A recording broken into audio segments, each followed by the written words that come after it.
से कवर करें। तो आज हम पढ़ने वाले हैं रिसर्च एप्टीट्यूड को। जैसे मैंने आपको पिछली क्लास में बताया था कि हिंदी और इंग्लिश एक ही स्लाइड पे रहेगी, क्योंकि अलग पीडीएफ रहती है तो बच्चों को दिक्कत होती है दो पीडीएफ को कंपेयर करना। सो इट्स बेस्ट कि आप इन सब चीजों को साथ ही साथ हिंदी में और साथ ही साथ इंग्लिश में पढ़ते रहें, ताकि आप लोगों के लिए ये सब चीजों को कवर करना क्या हो जाए, इजी हो जाए। देखो, इसके नोट्स बनाने की जरूरत नहीं है वैसे, अगर मोटा मोटा लिखना है। इनएप पीडीएफ रहेगी, जब तक आपके पास वैलिडिटी है तब तक आप इन सारी पीडीएफ को एक्सेस कर सकते हो, क्योंकि रिवीजन कोर्स है तो इसको सिर्फ रिवाइज करने के पर्पस से ही किया जाता है। और मैं ये मान के चलता हूं कि रिवीजन कोर्स में आपने इसी वजह से एनरोल किया है क्योंकि आपने सारी चीजों को पढ़ा हुआ है। तो पढ़ने के बाद बस रिवीजन में आपका टाइम सेव करने के लिए इस कोर्स को शुरू किया गया है।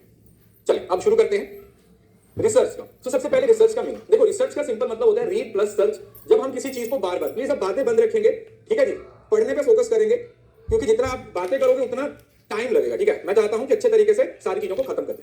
सो research is a careful systematic study that aims to expand knowledge. Research के फीचर्स के भी लिखा हुआ है कि नॉलेज को एक्सपैंड करने के लिए फाइंड आंसर टू क्वेश्चन, मतलब रिसर्च के अंदर हम कुछ क्वेश्चंस हैं उनके आंसर ढूंढने की कोशिश करते हैं और डिस्कवरीज की बात करते हैं। It involves identifying a problem, मतलब जो रिसर्च होती है वो हमेशा एक प्रॉब्लम से शुरू होती है। उसके बाद फिर उस प्रॉब्लम से रिलेटेड हम लिटरेचर रिव्यू करते हैं, उससे पहले रिसर्च हो चुकी है उसके बारे में बात करते हैं। उसके बाद फिर हाइपोथेसिस बनाते हैं, फिर डेटा कलेक्शन करते हैं और फिर इन द एंड हमें कंक्लूजन पे पहुंच जाते हैं। तो ये आपका रिसर्च का बेसिक मीनिंग है, मतलब रीड प्लस सर्च। बार बार हम रीड प्लस सर्च, ठीक है, एक चीज को बार बार सर्च करते हैं। और इस वर्ड को पहली बार 1577 में क्या किया गया था, यूज किया गया। उसके बाद कुछ बेसिक टाइप्स है, ठीक है, ये टाइप्स आगे डिटेल में भी आएंगी। कुछ बेसिक टाइप है जो हर किसी को मालूम होनी चाहिए। जैसे सबसे पहले हमारे पास एक बेसिक रिसर्च होती है जिसको हम फंडामेंटल रिसर्च भी बोलते हैं, जिसका मेन उद्देश्य होता है कि हम अपनी नॉलेज को एक्सपैंड करना चाहते हैं, थ्योरेटिकल रिसर्च होती है। उसके बाद अप्लाइड रिसर्च, यहां पर बनाए गए रूल्स को यहां पर अप्लाई कर दिया जाता है। रियल लाइफ की जो प्रॉब्लम्स होती है जब हम उनको सॉल्व करने की कोशिश करते हैं तो उसको अप्लाइड रिसर्च बोल दिया जाता है। क्वांटिटेटिव और qualitative research, this is very important. Exam में एक सवाल आएगा ही आएगा क्वांटिटेटिव और क्वालिटेटिव से। सो क्वांटिटेटिव रिसर्च वो रिसर्च है जिसके अंदर हम न्यूमेरिकल डेटा यूज करते हैं, जैसे डिस्क्रिप्टिव रिसर्च होती है, ठीक है, या एक्सपेरिमेंटल रिसर्च होती है जिसके अंदर हम डेटा को कलेक्ट करते हो, मतलब नंबर्स की बात हो रही है। और जिस जगह पर नंबर्स की बात नहीं होती उसको बोलते हैं क्वालिटेटिव रिसर्च। क्वालिटेटिव मतलब जब आप किसी के बिहेवियर को स्टडी करने की कोशिश करते हो, जब ये देखने की कोशिश करते हो कि किसी बंदे का आईक्यू कितना है ना, इस तरीके की चीजों को कहां पर डिस्कस किया जाता है, क्वालिटेटिव रिसर्च में डिस्कस किया जाता है। देन हमारे पास आ जाता है एक्सप्लोरेटरी रिसर्च। एक्सप्लोर करने का मतलब क्या होता है, लिखा हुआ है ना, अविशेषणात्मक अनुसंधान। इसका मतलब होता है जब हमें किसी चीज के बारे में ज्यादा नॉलेज नहीं होती है, किसी चीज की बेसिक स्टार्टिंग की नॉलेज लेने के लिए हम एक्सप्लोरेटरी रिसर्च का इस्तेमाल करते हैं। शुरुआत की नॉलेज के लिए हम इस रिसर्च का इस्तेमाल करते हैं जब हम किसी चीज के बारे में फेमिलियर नहीं होते, किसी चीज की हमें नॉलेज नहीं होती, ठीक है, ये हम आगे पढ़ेंगे डिटेल में।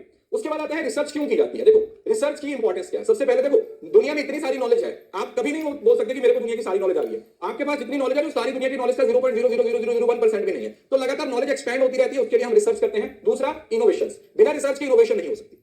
बिना रिसर्च के इनोवेशन नहीं हो सकती। आपको पता है आज आप देखते हो, आज से 100 साल पहले कैसे बड़े बड़े कैमरा होते थे, फिर उसके बाद डीएसएलआर आ गए, आज आप देख रहे हो आपके फोन में कैमरा आ गए हैं, ठीक है। तो ये सब इनोवेशन किससे पॉसिबल हुआ बेटा, ये रिसर्च से पॉसिबल हो पाया है। Inform public policies, research outcomes guide policy maker impacting regular and standards. सरकार के द्वारा जितनी भी पॉलिसीज बनाई जाती हैं आम पब्लिक के लिए, वो सारी किस चीज पे डिपेंड करती हैं, वो रिसर्च पे डिपेंड करती हैं। इकोनॉमिक डेवलपमेंट, रिसर्च होती है, आईआईटीज आईआईएम्स बनते हैं, डेवलपमेंट होती है, जीडीपी बढ़ती है, इंडिया का नाम होता है, ये सब चीजें भी इसके थ्रू होता है। एजुकेशनल वैल्यूज, लर्निंग कॉलेजेस में पीएचडी होती है, वो किसके बेसिस पे होती है, that is also based on the research. Research ही तो पीएचडी है, तो वो आपकी एजुकेशनल फील्ड में भी इंपॉर्टेंस है। और इंक्रीज कॉम्पिटिटिवनेस, अब इसमें क्या होता है कि हर देश अपने अपने लेवल पे क्या करता है, रिसर्च करता है। आपने कभी देखा एप्पल वाले टेक्नोलॉजी लेके आते हैं, सैमसंग वाले उनको टक्कर देके एक नई टेक्नोलॉजी लेके आ जाते हैं, उसके बाद मोटोरोला अपनी कोई नई टेक्नोलॉजी लेके आ जाता है, कोई और रियलमी रेडमी ये अपनी अपनी टेक्नोलॉजी। तो रिसर्च से आपस में क्या होता है, कंपटीशन बढ़ जाता है, ठीक है। रिसर्च से क्या हो जाता है, आपस में कंपटीशन क्या हो जाता है बेटा, बढ़ जाता है। उसके बाद आता है ये एक टॉपिक जिससे बहुत सारे सवाल पूछे जाते हैं, ठीक है, दिस इज वेरी इंपॉर्टेंट कि रिसर्च का प्रोसेस क्या होता है। बहुत बार आपको एग्जाम में इससे सवाल पूछा जाता है, सीक्वेंस पूछा जाता है कि रिसर्च का सीक्वेंस क्या होता है। इस क्वेश्चन को ध्यान से समझ लीजिए, मैं जो जो चीजें आपको हाईलाइट कर रहा हूं वो एग्जाम में पूछी जाएंगी। रिसर्च का प्रोसेस क्या होता है। प्रोसेस में रिसर्च की शुरुआत होती है एक प्रॉब्लम से। सबसे पहले हम एक प्रॉब्लम होती है, उस प्रॉब्लम को हम आइडेंटिफाई करते हैं, ठीक है। अगर प्रॉब्लम नहीं है तो रिसर्च नहीं होगी। सबसे पहले हम क्या करते हैं, सबसे पहले हम एक प्रॉब्लम को आइडेंटिफाई करते हैं, उस प्रॉब्लम से फिर हम लिटरेचर रिव्यू करते हैं। लिटरेचर रिव्यू का मतलब क्या हुआ बेटा, ऐसा तो है नहीं कि वो सिर्फ आप ही की प्रॉब्लम है, आपसे पहले भी हो सकता है कुछ लोगों को वो प्रॉब्लम आई हो, तो उन लोगों ने उसको कैसे डील किया था, उन लोगों ने उस रिसर्च को किस तरीके से डील किया था, कैसे उस लिटरेचर को पढ़ा था, तो आप उसको देखते हो। नेक्स्ट हाइपोथेसिस फॉर्मुलेशन, अब उसके बेसिस पे आप एक हाइपोथेसिस फॉर्मल करते हो। मतलब हाइपोथेसिस बनाने का मतलब क्या हुआ कि आप एक स्टेटमेंट बना लेते हो कि अच्छा ऐसा होगा। अब वो सही है या गलत है वो बाद में साबित होगा, लेकिन फिर हम हाइपोथेसिस बना लेते हैं। हाइपोथेसिस के बाद फिर आप डेटा कलेक्शन होते हो, ठीक है। इसके अंदर फिर वो रिसर्च डिजाइन वगैरह भी आता है, वो जब हम इसको डिटेल में पढ़ेंगे तब समझेंगे, ये सिर्फ ओवरव्यू है। तो डेटा कलेक्शन किया जाता है अलग अलग तरीके से। उसके बाद फिर हम डेटा का एनालिसिस करते हैं, उसके बाद फिर हम एक कंक्लूजन पे पहुंच जाते हैं, उसके बाद फिर एक रिपोर्ट राइटिंग होती है। इस रिपोर्ट के अंदर आप सारी चीजों को मेंशन कर देते हो कि हमें रिसर्च में क्या ढूंढा, हमने रिसर्च में क्या देखा, रिसर्च में कौन कौन सी चीजें चली है, रिसर्च में कौन कौन सी चीजों पे फोकस करना है, ये सब चीजें किसमें आ जाती हैं, रिसर्च के प्रोसेस का पार्ट बन जाती है। तो शुरू से लेकर अंत तक ये रिसर्च का प्रोसेस होता है, ठीक है। इसको और डिटेल में पढ़ेंगे। अब एक सवाल आप लोगों को रिसर्च के कैरेक्टरिस्टिक से पूछा जाता है, एक सवाल, ठीक है, वन क्वेश्चन, जिस पे मैं हाईलाइट कर रहा हूं उस पे आपने फोकस करना है। रिसर्च के बहुत सारे फीचर्स होते हैं। मेन फीचर होता है कि रिसर्च एक सिस्टमैटिक साइंटिफिक इन्वेस्टिगेशन, लेकिन उसके साथ साथ हमें रिसर्च में और बहुत सारे फीचर होते हैं जिसकी बेसिक नॉलेज होनी हमें जरूरी है। जैसे सबसे पहला फीचर क्या है? ऑब्जेक्टिविटी। ऑब्जेक्टिविटी का मतलब क्या होता है बेटा कि आप अपने हिसाब से रिसर्च को मॉडिफाई नहीं कर सकते हो। रिसर्च पहली बात तो ऑब्जेक्टिव्स पे बेस्ड होती है, और दूसरी ऑब्जेक्टिव होने का मतलब है कि जो रिजल्ट आ रहे हैं आप उसको वैसे ही प्रेजेंट कर रहे हो, आप अपने हिसाब से मॉडिफाई नहीं कर सकते। ठीक है, आप उसको अपने हिसाब से चेंज नहीं कर सकते, जो रिजल्ट आ रहे हैं उसको वैसे ही दिखा रहे हो। Must clearly define what is aim to achieve with a proper hypothesis that guide the investigators direction. ठीक है, मतलब हम अपने हिसाब से उसको चेंज नहीं कर सकते, ऑब्जेक्टिव्स पे बेस्ड होती है। दूसरी, रिसर्च का जो मेन मकसद होता है वो एक प्रॉब्लम का सॉल्यूशन ही होता है। क्यों? क्योंकि हम रिसर्च में स्टार्टिंग ही शुरुआत कहां से करते हैं? प्रॉब्लम से ही तो शुरू करते हैं। प्रॉब्लम है, उसका सॉल्यूशन हमें चाहिए होता है, तो ये तो फर्स्ट स्टेप है। दूसरा, इंपिरिकल। इंपिरिकल का मतलब होता है बेटा जिसमें हम ऑब्जर्वेशन की बात करते हैं, मेजरमेंट की बात करते हैं, एक्सपीरियंस की बात करते हैं। इंपेरिकल का मतलब होता है कि आप रिसर्च में खुद के ऑब्जर्वेशन का इस्तेमाल करते हो, खुद के एक्सपीरियंस का इस्तेमाल करते हो, खुद के मेजरमेंट का इस्तेमाल करते हो, जिससे कि आप थ्योरी और हाइपोथेसिस को क्या कर सकते हो? बना सकते हो। ठीक है, इंपेरिकल का मतलब होता है वो आपके एक्सपीरियंस पे, आपके ऑब्जर्वेशन पे बेस्ड होती है। Types of methodology of empirical research. अब इसके हम रिसर्च इंपेरिकल के अंदर हम क्वांटिटेटिव भी यूज कर सकते हैं जहां पर हमें नंबर्स की जरूरत होती है। ठीक है, और इसमें डिडक्टिव रीजनिंग का इस्तेमाल होता है। डिडक्टिव का मतलब क्या होता है बेटा? जब हमारे पास एक थ्योरी होती है और उस थ्योरी को हम वेरीफाई करने की कोशिश करते हैं तो उसको डिडक्टिव रिसर्च बोला जाता है। और क्वालिटेटिव जिसको आप इंडक्टिव बोल देते हो, जहां पर मैंने आपको एग्जांपल दी थी न्यूटन की। न्यूटन ने एक सेब को नीचे गिरते हुए देखा और उससे बताया कि वही ग्रेविटी है, तो उसने सेब से ग्रेविटी को थ्योरी को बनाया, मतलब specific to general, this is inductive. लेकिन अगर आज कोई बोले कि तुम ग्रेविटी थ्योरी को वेरीफाई करो, तो थ्योरी ऑलरेडी बनी हुई है। जब थ्योरी ऑलरेडी बनी होती है उसको बोलते हैं डिडक्टिव, और जब हम थ्योरी को बना रहे होते हैं तो उसको बोलते हैं इंडक्टिव। दोनों में यही बेसिक डिफरेंस है। तो ये इंपेरिकल रिसर्च में ऑब्जर्वेशन के बेसिस पे आप दोनों का इस्तेमाल कर सकते हो, क्वालिटेटिव रिसर्च भी और क्वांटिटेटिव रिसर्च का भी इस्तेमाल कर सकते हो। और कई बार नॉन इंपेरिकल, इसका मतलब क्या होता है? कई बार हम क्वांटिटेटिव और क्वालिटेटिव के अलावा भी, मतलब एक्सपीरियंस के अलावा हम जब सेकेंडरी डेटा का इस्तेमाल करते हैं, सेकेंडरी डेटा का इस्तेमाल करते हैं, वो क्या होता है? जैसे सिस्टमैटिक रिव्यू होता है, मेटा एनालिसिस होता है। इसका मतलब क्या होता है? जो रिसर्च का लिटरेचर रिव्यू होता है उसको स्टडी किया जाता है। रिसर्च का लिटरेचर रिव्यू किया जाता है जहां पर आप एक्सपीरियंस का इस्तेमाल नहीं करते हो, सिर्फ आप जो लिटरेचर है उसको स्टडी करते हो। दूसरा, क्रिटिकल स्टडीज। क्रिटिकल स्टडीज का मतलब होता है जहां पर आप स्टडी करते हो कोई जजमेंट देने के लिए। क्या करने के लिए? कोई जजमेंट देने के लिए आप स्टडी करते हो कि हमें चीजों को जज करना है, हमें चीजों की एक डिसीजन देना है। ठीक है, जजमेंट के लिए जब आप स्टडी करते हो उसको बोलते हैं क्रिटिकल इवैल्यूएटिव स्टडी बोला जाता है।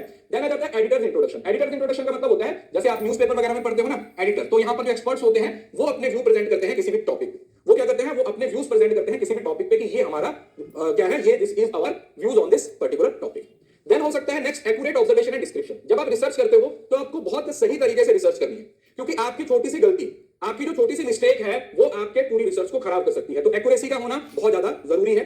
दूसरा, प्राइमरी भी रिसर्च हो सकती है और रिसर्च सेकेंडरी रिसर्च भी हो सकती है। Your research can be primary, primary जिसमें आप सारा डेटा खुद से कलेक्ट कर रहे हो। Next, secondary. सेकेंडरी डेटा वो होता है जहां पर आप बुक से आप जो लिखा हुआ है वहां से, ठीक है, सेकेंडरी डेटा का करते हो, इस्तेमाल करते हो। तो दोनों तरीके की रिसर्च आपकी हो सकती है। Free from personal bias. Personal biases का मतलब क्या होता है? जब आप पार्शियलिटी करते हो। हमने थोड़ी देर पहले टॉपिक पढ़ा था ऑब्जेक्टिविटी, तो ये उसी से रिलेटेड है कि जो आपकी रिसर्च है उसके अंदर आप अपनी पर्सनल लेवल पे कुछ मॉडिफिकेशन नहीं करोगे। आप जो रिसर्च कर रहे हो उसमें जो रिजल्ट निकल के आ रहा है उसी तरीके से आप उसको क्या कर रहे हो? यूज कर रहे हो। उसके अंदर कोई चेंज नहीं कर रहे हो, उसके अंदर कोई मॉडिफिकेशन नहीं कर रहे हो, सब्जेक्टिविटी नहीं लेके आ रहे हो। That is free from personal biases. आपके अपने बायसेस उसके अंदर नहीं होने चाहिए। Require expertise. अगर आप रिसर्च करना चाहते हो तो रिसर्च के लिए आप लोगों को एक्सपर्ट होना पड़ेगा, आपको सीखनी पड़ेगी चीजें। अगर आप चीजों को नहीं सीखोगे तो आप रिसर्च नहीं कर पाओगे।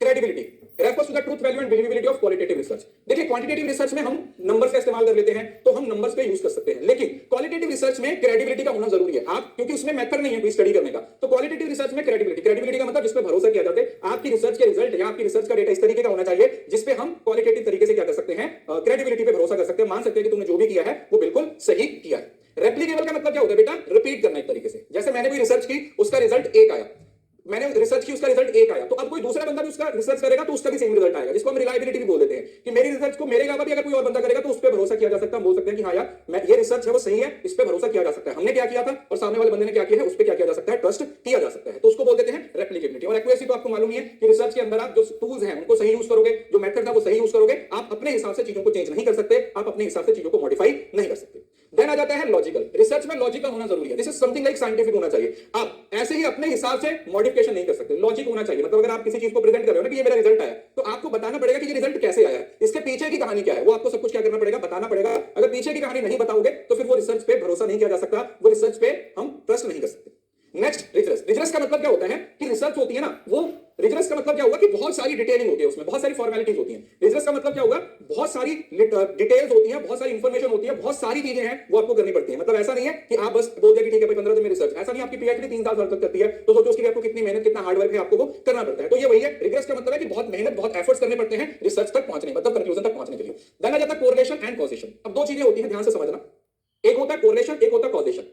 कोरिलेशन का मतलब होता है जब दो वेरिएबल आपस में इस तरीके से जुड़े हुए हैं कि हम एक वेरिएबल को चेंज कर रहे हैं तो दूसरे वेरिएबल पे असर पड़ रहा है, लेकिन हमें यह नहीं पता कि कौन सा वेरिएबल किसको चेंज कर रहा है। जैसे प्राइस और डिमांड के बीच में कोरिलेशन होता है, प्राइस बढ़ेगा डिमांड नीचे जाएगी, डिमांड बढ़ेगी प्राइस नीचे जाएगा, लेकिन आप यहां पर यह नहीं बता सकते कि प्राइस डिमांड पे असर डाल रहा है या डिमांड प्राइस पे असर डाल रहा है। तो जब आप दोनों वेरिएबल्स को एक साथ स्टडी करते हो तो उसको कोरिलेशन बोला जाता है। और कॉसेशन का मतलब क्या होता है, जब हम इंडिपेंडेंट और डिपेंडेंट वेरिएबल, जब हम दोनों वेरिएबल्स में से ये आइडेंटिफाई कर पाते हैं कि अच्छा ये वाला वेरिएबल इंडिपेंडेंट है। जैसे वही अगर पेड़ है, अगर पौधा लगाया हुआ है तो जो सूरज की रोशनी है वो इंडिपेंडेंट वेरिएबल है, उससे पौधे की जो ग्रोथ है वो नजर आती है, जो उस पर डिपेंड करती है। तो सिंपल लैंग्वेज में अगर आप ये आइडेंटिफाई कर पा रहे हो कि कौन सा वेरिएबल इंडिपेंडेंट है और कौन सा डिपेंडेंट है, उसको कॉसेशन बोला जाता है, कॉज एंड इफेक्ट। और अगर आप ये आइडेंटिफाई नहीं कर पाते हो कि कौन सा वेरिएबल इंडिपेंडेंट है और कौन सा वेरिएबल डिपेंडेंट है, तो उस केस में हम उसको क्या बोल देते हैं, दिस इज कोरिलेशन। वो पॉजिटिव भी हो सकता है, नेगेटिव भी। अगर दोनों वेरिएबल एक ही डायरेक्शन में मूव कर रहे हैं तो हम बोलेंगे कि ये पॉजिटिव कोरिलेशन है, और अगर दोनों वेरिएबल डिफरेंट डायरेक्शन में मूव कर रहे हैं तो हम बोलेंगे कि ये नेगेटिव कोरिलेशन की टाइप है। उसके बाद आता है कंट्रोल। जब हम एक्सपेरिमेंटल रिसर्च करते हैं तो हमें चीजों को कंट्रोल करके रखना पड़ता है, ठीक है, क्योंकि हम सिर्फ और सिर्फ डिपेंडेंट और इंडिपेंडेंट वेरिएबल का रिलेशन देखना चाहते हैं। उसके अलावा जितनी भी चीजें, जितने भी वेरिएबल्स होते हैं, उन सभी वेरिएबल्स को हम चेंज नहीं करना चाहते, हम उन सारे वेरिएबल्स को कांस्टेंट रखना चाहते हैं। तो इस वजह से कंट्रोल इसका एक वेरिएबल। रिलायबिलिटी और वैलिडिटी, ठीक है, ये आपका आगे टॉपिक भी डिटेल में आएगा, ठीक है, हम रिलायबिलिटी और वैलिडिटी की टाइप्स को भी पढ़ेंगे। यहां पर आप समझ लीजिए, रिलायबिलिटी का मतलब होता है कंसिस्टेंसी। रिलायबिलिटी का मतलब क्या होता है, कंसिस्टेंसी। कंसिस्टेंट तरीके से रिजल्ट आ रहे हैं, मतलब अभी मैंने एक बार रिजल्ट कुछ कंक्लूजन निकाला, फिर दूसरे बंदे ने उस पे कंक्लूजन निकाला, तीसरे बंदे ने उस पे कंक्लूजन, तो एक ही तरीके के रिलायबल रिजल्ट आ रहे हैं, मतलब 90%, 98, 95% रिजल्ट सेम आ रहे हैं, तो उसको हम बोल देते हैं कि ये रिलायबल है, इस पे भरोसा किया जा सकता है। और वैलिडिटी का मतलब क्या होता है कि जो चीज आप मेजर कर रहे हो, क्या उसको इस्तेमाल किए जाने वाले जो टूल्स है वो सही है, वैलिड है या नहीं। थर्मामीटर टेंपरेचर चेक करता है, अगर आप थर्मामीटर से बीपी चेक करोगे तो वो वैलिड नहीं। थर्मामीटर का काम टेंपरेचर चेक करना है, तो टेंपरेचर थर्मामीटर ही चेक करेगा, बीपी के लिए बीपी की मशीन होगी। तो अगर आप टेंपरेचर चेक करने के लिए बीपी की मशीन का इस्तेमाल कर रहे हो या थर्मामीटर से बीपी चेक कर रहे हो, दैट इज रॉन्ग, तो वो वैलिड नहीं होगा। वैलिड का मतलब हुआ कि आप जो चीज एक्यूरेट है, जिस पर्पस के लिए बनी है, क्या उसी पर्पस के लिए उसको यूज किया जा रहा है या नहीं किया जा रहा है। सो this is reliability and validity. Cyclical in nature, mostly हम ये एक्शन रिसर्च के लिए बोलते हैं कि जो एक्शन रिसर्च होती है बेटा वो साइक्लिकल इन नेचर होती है। साइक्लिकल इन नेचर का मतलब क्या हुआ कि रिसर्च है वो सर्कल में चलती है। रिसर्च क्या होती है, सर्कल में चलती है। सर्कल में चलने का मतलब क्या हुआ कि रिसर्च कभी खत्म नहीं होती। एक प्रॉब्लम का सोल्यूशन मिलता है, सोल्यूशन से एक नई प्रॉब्लम निकल आती है, तो गोल गोल गोल गोल लगातार क्या होती है, घूमती रहती है। तो हम रिसर्च के शुरू से लेकर अंत तक कभी पहुंच ही नहीं पाते हैं। हमें लगता है कि ये अंत है, लेकिन वहां से एक नई प्रॉब्लम की शुरुआत हो जाती है। जनरलाइजेबिलिटी, जनरलाइजेशन का मतलब क्या होता है कि जब हम रिसर्च करते हैं एक छोटे पर्पस पे, उसको दूसरे बड़े लोगों पे भी अप्लाई किया जा सकता है। जनरलाइज करने का मतलब होता है आपकी रिसर्च को पूरी पॉपुलेशन पे, मतलब आपके सैंपल को जब हम पूरी पॉपुलेशन पे अप्लाई कर देते हैं, उसको बोला जाता है जनरलाइजेशन। जैसे आप न्यूटन के एग्जांपल पे वापस आते हैं, उसने पेड़ से सेब को नीचे गिरते हुए देखा और उसके बेसिस पे उसने उसको पूरी दुनिया पे अप्लाई कर दिया कि पूरी धरती पे हमारी ग्रेविटी है, तो उसको बोल देते हैं जनरल। मतलब आम नॉर्मल पॉपुलेशन पे जब किसी चीज को अप्लाई किया जाता है उसको जनरलाइजेशन बोला जाता है। क्रिटिकल का मतलब सेम वही होता है। क्रिटिकल का मतलब क्या होता है, क्रिटिकल अप्रोच, क्रूशियल अप्रोच, मतलब आप चीजों को लाइटली नहीं ले सकते। आपको क्योंकि किसी कंक्लूजन पे पहुंचना है तो आपको क्रिटिकल एनालिसिस करना पड़ता है, आपको रिसर्च को हर एंगल से देखना पड़ता है। ऐसे नहीं है कि आप अपने हिसाब से जैसे चाहो कर सकते हो। Next, patient activity. पेशेंट का मतलब क्या हुआ, अब ये डॉक्टर पेशेंट वाली बात नहीं है ना। मैंने YouTube पे देखा, टीचर पढ़ा रहा था पेशेंट एक्टिविटी, बोला कि ये पेशेंट एक्टिविटी होती है, जैसे डॉक्टर और पेशेंट का रिलेशन होता है उसी तरीके से रिसर्च में रिसर्चर और उसकी रिसर्च का रिलेशन होता है। बेटा ये पेशेंट का मतलब पेशेंट नहीं है, पेशेंट मतलब पेशेंस एक्टिविटी, मतलब आपको बहुत सब्र रखना पड़ता है, आपको लंबे समय तक रिसर्च में रहना है। पीएचडी कर रहे हो तो 3-4 साल तक आपको उसी रिसर्च में घुसे रहना है, तो आपको उसके लिए बहुत पेशेंस, उसके लिए बहुत धैर्य की, बहुत सब्र की जरूरत है, क्योंकि एक ही दिन में आपकी रिसर्च का रिजल्ट नहीं निकल के आएगा। ठीक है, नेक्स्ट आ जाता है डिस्कवर एंड डेवलप नॉलेज। ठीक है, ये तो सिंपल है कि रिसर्च का मेन उद्देश्य, जो मेन मकसद होता है वो यही होता है कि हम किसी पर्टिकुलर प्रॉब्लम का सॉल्यूशन ढूंढने की कोशिश करते हैं, हम किसी पर्टिकुलर प्रॉब्लम के को नई नॉलेज को डेवलप करने की कोशिश करते हैं। We try to develop new knowledge, नई नॉलेज को डेवलप करने की कोशिश की जाती है। ठीक है, सो उसके बाद आता है वेज ऑफ नॉलेज। हमें 4 तरीके से नॉलेज मिल जाती है। कौन कौन से तरीके से नॉलेज मिलती है हमें, कौन कौन से तरीके से नॉलेज मिलती है हमें? सबसे पहले नॉलेज मिलती है जिसको बोला जाता है मेथड ऑफ टेनिसिटी। टेनिसिटी का मतलब क्या होता है, जब हम किसी विश्वास या अंधविश्वास पर किसी चीज को मान लेते हैं। पुराने समय से चीजें लगातार चली आ रही है, पुराने समय से चीजें क्या हो रही है, लगातार ट्रेडिशंस बनी हुई है। ठीक है, knowledge is based on belief and superstition. ठीक है, जैसे आज भी हम कुछ छींक मार दे तो भैया चलना नहीं है, बिल्ली रास्ता कट जाए तो रुक जाना है, तो ये सब चीजें जो पुराने समय से जिसको चैलेंज नहीं किया जा रहा, सुपरस्टिशन है, उसमें हमें क्या होती है, नॉलेज मिलती है। दूसरा होता है मेथड ऑफ अथॉरिटी। अथॉरिटी का मतलब होता है कुछ चीजें हमें अथॉरिटेटिव तरीके से बताई जाती हैं, जैसे हमारे मम्मी पापा ने हमें कुछ बोल दिया, उससे हमें नॉलेज मिलती है। हमारे धर्म गुरुओं ने कुछ बोल दिया, हमारे धर्म ग्रंथों में जो हमारे रिस्पेक्टिव रिलीजन्स के अपने अपने धर्म ग्रंथ हैं, ठीक है, हर रिलीजन के, जैसे ऋग्वेद है या गुरु ग्रंथ साहिब, कुरान है या भगवत गीता है, हर चीज में उनमें क्या हुआ, बहुत सारी चीजें लिखी हुई हैं। तो उन रिलीजियस पर्सपेक्टिव से या हमारे पेरेंट्स से या हमारे टीचर से जो हमें नॉलेज मिलती है, वो क्या होती है, वो सारी चीजें किसका पार्ट बनती है, वो मेथड ऑफ अथॉरिटी का पार्ट बनती है, मतलब अथॉरिटी से जो आपको नॉलेज मिलती है। उसके बाद नेक्स्ट हमारे पास आता है मेथड ऑफ इंट्यूशन। इंट्यूशन का मतलब क्या होता है, जब आप रीजन और लॉजिक लगाते हो। Philosophy rather through experience. Intuition का मतलब होता है जब आप अपने लॉजिक का इस्तेमाल करते हो। ठीक है, क्या करते हैं, जब हम लॉजिक का इस्तेमाल करते हैं, हम अपनी रीजनिंग का, मतलब इंट्यूशन का मतलब होता है जब आप ज्ञान अनुभव की बजाय तर्क और तार्किक फिलोसफिकल चीजों की क्या होती है, बात की जाती है। और देन आ जाता है मेथड ऑफ साइंस, जिसमें आप प्रॉपर ऑब्जर्वेशन करते हो, एक्सपेरिमेंटेशन करते हो और एविडेंस के थ्रू क्या करते हो, जिसमें मतलब ये सिंपल इंडक्टिव और डिडक्टिव का पार्ट है। यहां पर आप फिलोसफी में क्या करते हो, आप रीजनिंग ढूंढते हो, आप रीजन लगाते हो, आप लॉजिक लगाते हो। ठीक है, वो मेथड ऑफ इंट्यूशन हो गया। ठीक है, ज्ञान अनुभव की बजाय तर्क और तार्किक अंतर्दृष्टि के माध्यम से प्राप्त होता है, जो अक्सर दार्शनिक दर्शन शास्त्र में, फिलोसफी में ज्यादातर हम इंट्यूशन का इस्तेमाल करते हैं, लॉजिकल इंसाइट्स की बात करते हैं। और साइंस के अंदर हम क्या करते हैं, हम एक्सपेरिमेंट पे बेसिस करते हैं, हम एक्सपेरिमेंट के साथ साथ हम ऑब्जर्व करते हैं ना, हम डेटा कलेक्ट करते हैं, तो वो सब चीजें होती हैं। तो चार तरीके से हमें क्या होती है बेटा, नॉलेज मिलती है। We get the knowledge by 4 different ways, चार अलग अलग तरीके से हमें नॉलेज मिलती है। उसके बाद आता है रिसर्च ओनियन मॉडल। ये एक ओनियन मॉडल है, वैसे एग्जाम में पूछे जाने के चांसेस कम है, लेकिन ये आप थोड़ा सा इसको समझ लीजिए। रिसर्च ओनियन मॉडल में बेसिकली किसके द्वारा दिया गया, सोंडर्स, लेविस और थॉर्नहिल के द्वारा दिया गया है, ठीक है। इसके अंदर उसने रिसर्च की पूरी फिलोसफी को 5-6 अलग अलग पार्ट्स में दिया हुआ है। 5 से 6 अलग अलग पार्ट्स में उसने बताया हुआ है। ये ऐसे अंदर की तरफ चलता है, ठीक है, मतलब PASCTTD, ये मैं आपको निमोनी भी बता दूंगा। PASCTT, 5 CTT ऐसा आप याद रख सकते हो, ठीक है। तो ये अंदर की तरफ चलेगा, मतलब बाहर से अंदर की तरफ चलेगा कि कुछ जैसे पहले फिलोसफी होती है, फिलोसफी के बाद हम अप्रोच की बात करते हैं, अप्रोच के बाद स्ट्रेटजीज की बात करते हैं। तो ये हो गया PS, मतलब पहले फिलोसफी, फिर अप्रोच और फिर स्ट्रेटजी, ये 3 हो गया। तो अब फिलोसफी में क्या हो गया, जो आपका पॉजिटिविज्म है ना, जो हम आगे पढ़ेंगे, पॉजिटिविज्म, पोस्ट पॉजिटिविज्म। दूसरा अप्रोच में फिर हम डिडक्टिव अप्रोच भी इस्तेमाल कर सकते हैं और इंडक्टिव अप्रोच भी इस्तेमाल कर सकते हैं। उसके बाद स्ट्रेटजी में हमारे पास बहुत सारे मेथड्स होते हैं, एक्सपेरिमेंट कर सकते हैं, सर्वे कर सकते हैं। इन एक्सपेरिमेंट्स में हम फिर मेथड्स का इस्तेमाल कर सकते हैं, कौन से मिक्स है, कौन से मिक्स नहीं है। उसके बाद टाइम हो गया, तो ये हो गया PASCT और टेक्निक्स CTT, ठीक है। वैसे एग्जाम में पूछे जाने के चांसेस कम है, लेकिन फिर भी हम इसको समझेंगे। आपके सिलेबस में कहीं पर भी ये मेंशन नहीं है, लेकिन अगर आप इसको पढ़ लोगे तो आपका कोई नुकसान नहीं होगा, ठीक है। इसकी एक्सप्लेनेशन नीचे दी हुई है, यहां से आपको बेहतर तरीके से समझ आएगा। जैसे सबसे पहले रिसर्च की फिलोसफी की बात की जाती है। सो रिसर्च की फिलोसफी का मतलब क्या हुआ कि सबसे मतलब जैसे जैसे आप अंदर की तरफ जाते रहेंगे, चीजें छोटी होती जाएंगी, तो जो फिलोसफी होती है वो सबसे बड़ी होती है।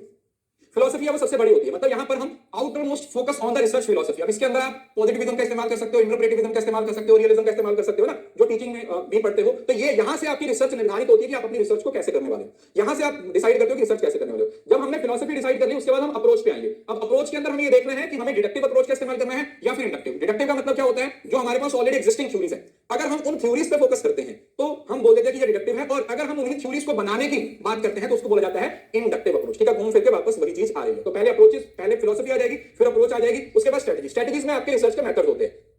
स्ट्रेटजीज का मतलब क्या होता है कि हम ओवरऑल स्ट्रेटजी रिसर्च की कैसे होगी, क्या हमारी पूरी रिसर्च एक्सपेरिमेंट पे बेस्ड होगी, क्या हमारी पूरी रिसर्च में हम केस स्टडीज का इस्तेमाल करेंगे, क्या हम सर्विस का इस्तेमाल करेंगे, या फिर हम कल्चर की स्टडी करेंगे। तो यहां पर रिसर्च के ऑब्जेक्टिव्स के हिसाब से, रिसर्च के क्वेश्चन के हिसाब से हम क्या डिसाइड करते हैं, हम रिसर्च की स्ट्रेटजीज को डिसाइड करते हैं। अब स्ट्रेटजीज के बाद हम उन स्ट्रेटजीज के अंदर चॉइस देखते हैं कि हमें एक मेथड यूज करना है, हमें एक से ज्यादा मेथड यूज करना है। जैसे मोनो का मतलब होता है कि हम सिर्फ एक ही मेथड यूज करने वाले हैं, कि हम एक्सपेरिमेंट ही करने वाले हैं। या फिर मिक्स मेथड, मिक्स मेथड का मतलब होता है कि आप 2-3 मेथड यूज करने वाले हो। आप क्वालिटेटिव भी यूज कर सकते हो, आप क्वांटिटेटिव मेथड भी यूज कर सकते हो, या फिर मल्टी मेथड, जिसके अंदर आप क्वालिटेटिव भी यूज कर लो, क्वांटिटेटिव भी यूज कर लो, आप एक्सपेरिमेंटल रिसर्च भी यूज कर लो, आप केस स्टडी भी यूज कर लो, सब कुछ आप एक बार बंद करके चला लीजिए। टाइम हॉरिजन का मतलब होता है हम ये डिसाइड करते हैं कि हम रिसर्च को लंबे समय तक, अगर एक ही चीज को लंबे समय तक स्टडी किया जाता है उसको लॉन्गिट्यूडनल रिसर्च बोल दिया जाता है, और अगर एक ही टाइम पे बहुत सारे वेरिएबल्स को स्टडी किया जाता है तो उसको क्रॉस सेक्शनल रिसर्च बोल दिया जाता है, ठीक है।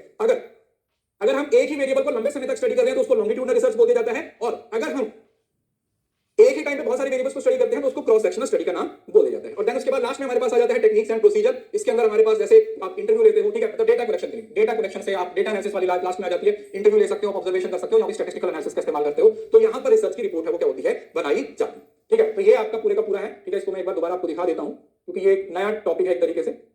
तो सबसे पहले फिलोसफी में पॉजिटिविज्म, पोस्ट पॉजिटिव हो सकता है, अप्रोचेस में डिडक्टिव इंडक्टिव हो सकता है, स्ट्रेटजीज में आप एक्सपेरिमेंट, सर्वे, केस स्टडीज कर सकते हो, चॉइस में आप एक method, mix method, multi method use कर सकते हो, फिर टाइम हॉरिजन में आप क्रॉस सेक्शनल और लॉन्गिट्यूडनल का इस्तेमाल कर सकते हो, और टेक्निक्स एंड प्रोसीजर में आप डेटा कलेक्शन और डेटा एनालिसिस की बात कर सकते हो। इसकी बात कर सकते हो, डेटा कलेक्शन की भी बात की जा सकती है, ठीक है। दैट्स द पार्ट ऑफ, वो भी इसी का क्या है, एक उद्देश्य। उसके बाद आता है आपका सबसे महत्वपूर्ण टॉपिक, रिसर्च की टाइप। हमारे पास रिसर्च की बहुत सारी टाइप्स हैं, तो मैंने हमेशा आपको बोला कि सारी रिसर्च की टाइप्स को याद करने के लिए आपको जस्ट एक कीवर्ड याद रखना होता है। क्या होता है, हर रिसर्च में एक कीवर्ड आपको देखने को मिलेगा, तो वही कीवर्ड मैं आपको बताते चलूंगा, तो उन कीवर्ड्स पे आप लोगों ने फोकस करना है। तो सबसे पहले हमारे पास एक्शन रिसर्च है। एक्शन रिसर्च होती है जिसमें आप इमीडिएट प्रॉब्लम का सॉल्यूशन देखते हो, ठीक है। इमीडिएट प्रॉब्लम के सॉल्यूशन के लिए एक्शन रिसर्च किया जाता है, और ये साइक्लिकल होती है, PAOR, मतलब प्लान, एक्ट, ऑब्जर्व और रिफ्लेक्ट। और ये तो आपने बहुत बार देखा होगा, और इसी वजह से ये रिसर्च होती है साइक्लिकल होती है। तो इस रिसर्च में हम लोकल लेवल की प्रॉब्लम्स को, हमारी डोमेस्टिक लेवल की प्रॉब्लम्स को, कॉलेज लेवल की प्रॉब्लम्स को ढूंढने की कोशिश करते हैं। तो हमारे पास जो इमीडिएट सॉल्यूशन चाहिए होता है, इसके लिए आपको एक्सपर्ट होने की जरूरत नहीं है। आप अगर प्रैक्टिशनर भी हो, आप सिर्फ प्रैक्टिस कर रहे हो, तो प्रैक्टिस के बेस पे भी आप इस प्रॉब्लम का क्या कर सकते हो, सॉल्यूशन ढूंढ सकते हो। आप अगर प्रैक्टिशनर भी हो तो भी आप इस प्रॉब्लम का सॉल्यूशन ढूंढ सकते हो। तो ये हमारी एक्शन रिसर्च होती है। एक्शन रिसर्च अप्लाइड रिसर्च का हिस्सा होती है, मतलब अप्लाइड रिसर्च एक बड़ी रिसर्च होती है। एक्शन में इमीडिएट प्रॉब्लम पे फोकस किया जाता है, और अप्लाइड में हम एक रियल लाइफ की एक बड़ी प्रॉब्लम पे फोकस कर रहे होते हैं, ठीक है। मतलब अगर वो इमीडिएट है तो एक्शन में चली जाएगी, लेकिन अगर एक बड़ी पिक्चर देख रहे हो, रियल लाइफ की किसी स्पेसिफिक प्रॉब्लम को सॉल्व करने की कोशिश कर रहे हैं, तो उसको अप्लाई बोला जाता है। ठीक है, ये ज्यादातर जो हेल्थ केयर हुआ या इंजीनियरिंग हुआ ना, या फिर बिजनेस में जैसे सेल्स डिक्रीज हो गई है, क्यों है ना, लोग क्यों नहीं हमारे बिजनेस में आ रहे हैं, तो उन सब चीजों पर रिसर्च होती है, वो अप्लाइड रिसर्च का हिस्सा हो जाती है। उसके बाद आता है थ्योरेटिकल रिसर्च। ये आप लोगों की बेसिक रिसर्च, जिसको हमने पढ़ा था ना, यही आप लोगों की basic research, fundamental research, pure research, theoretical research, ये सभी एक ही होती है, जिसका मेन उद्देश्य किसी थ्योरी को बनाना होता है और उस थ्योरी में एक्सपेंड करना होता है। नॉलेज को बढ़ाने के लिए जिस रिसर्च पे फोकस किया जाता है, नॉलेज को इंक्रीज करने के लिए जिस रिसर्च पे फोकस किया जाता है, उस रिसर्च को हम थ्योरेटिकल रिसर्च का नाम दे देते हैं कि हमें थ्योरी पे फोकस करना है, इसका प्रैक्टिकल एप्लीकेशन के साथ कोई लेना देना नहीं होता। डिस्क्रिप्टिव रिसर्च, डिस्क्रिप्टिव का मतलब क्या होता है बेटा, जब हम किसी चीज को as it is as describe करते हैं, किसी चीज के, किसी ग्रुप के, किसी पर्सन के फीचर्स को, कैरेक्टरिस्टिक्स को जब हम डिफाइन करते हैं, तो उसको हम बोलते हैं डिस्क्रिप्टिव रिसर्च। कोई चीज जैसी है,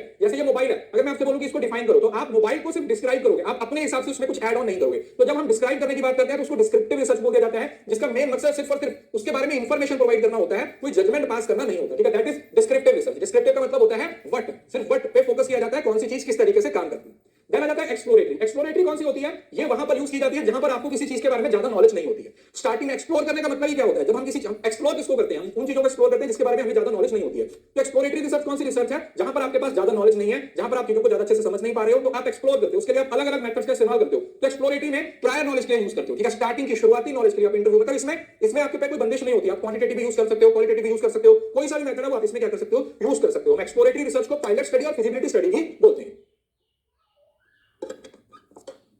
इस रिसर्च को हम पायलट स्टडी भी बोलते हैं बेटा, फिजिबिलिटी स्टडी भी बोल देते हैं। ठीक है, तो इसके लिए हम हाइपोथेसिस वगैरह बाद में बनाते हैं। यहां पर हाइपोथेसिस बना सकते हो, लेकिन उसको वेरीफाई करने की जरूरत नहीं होती।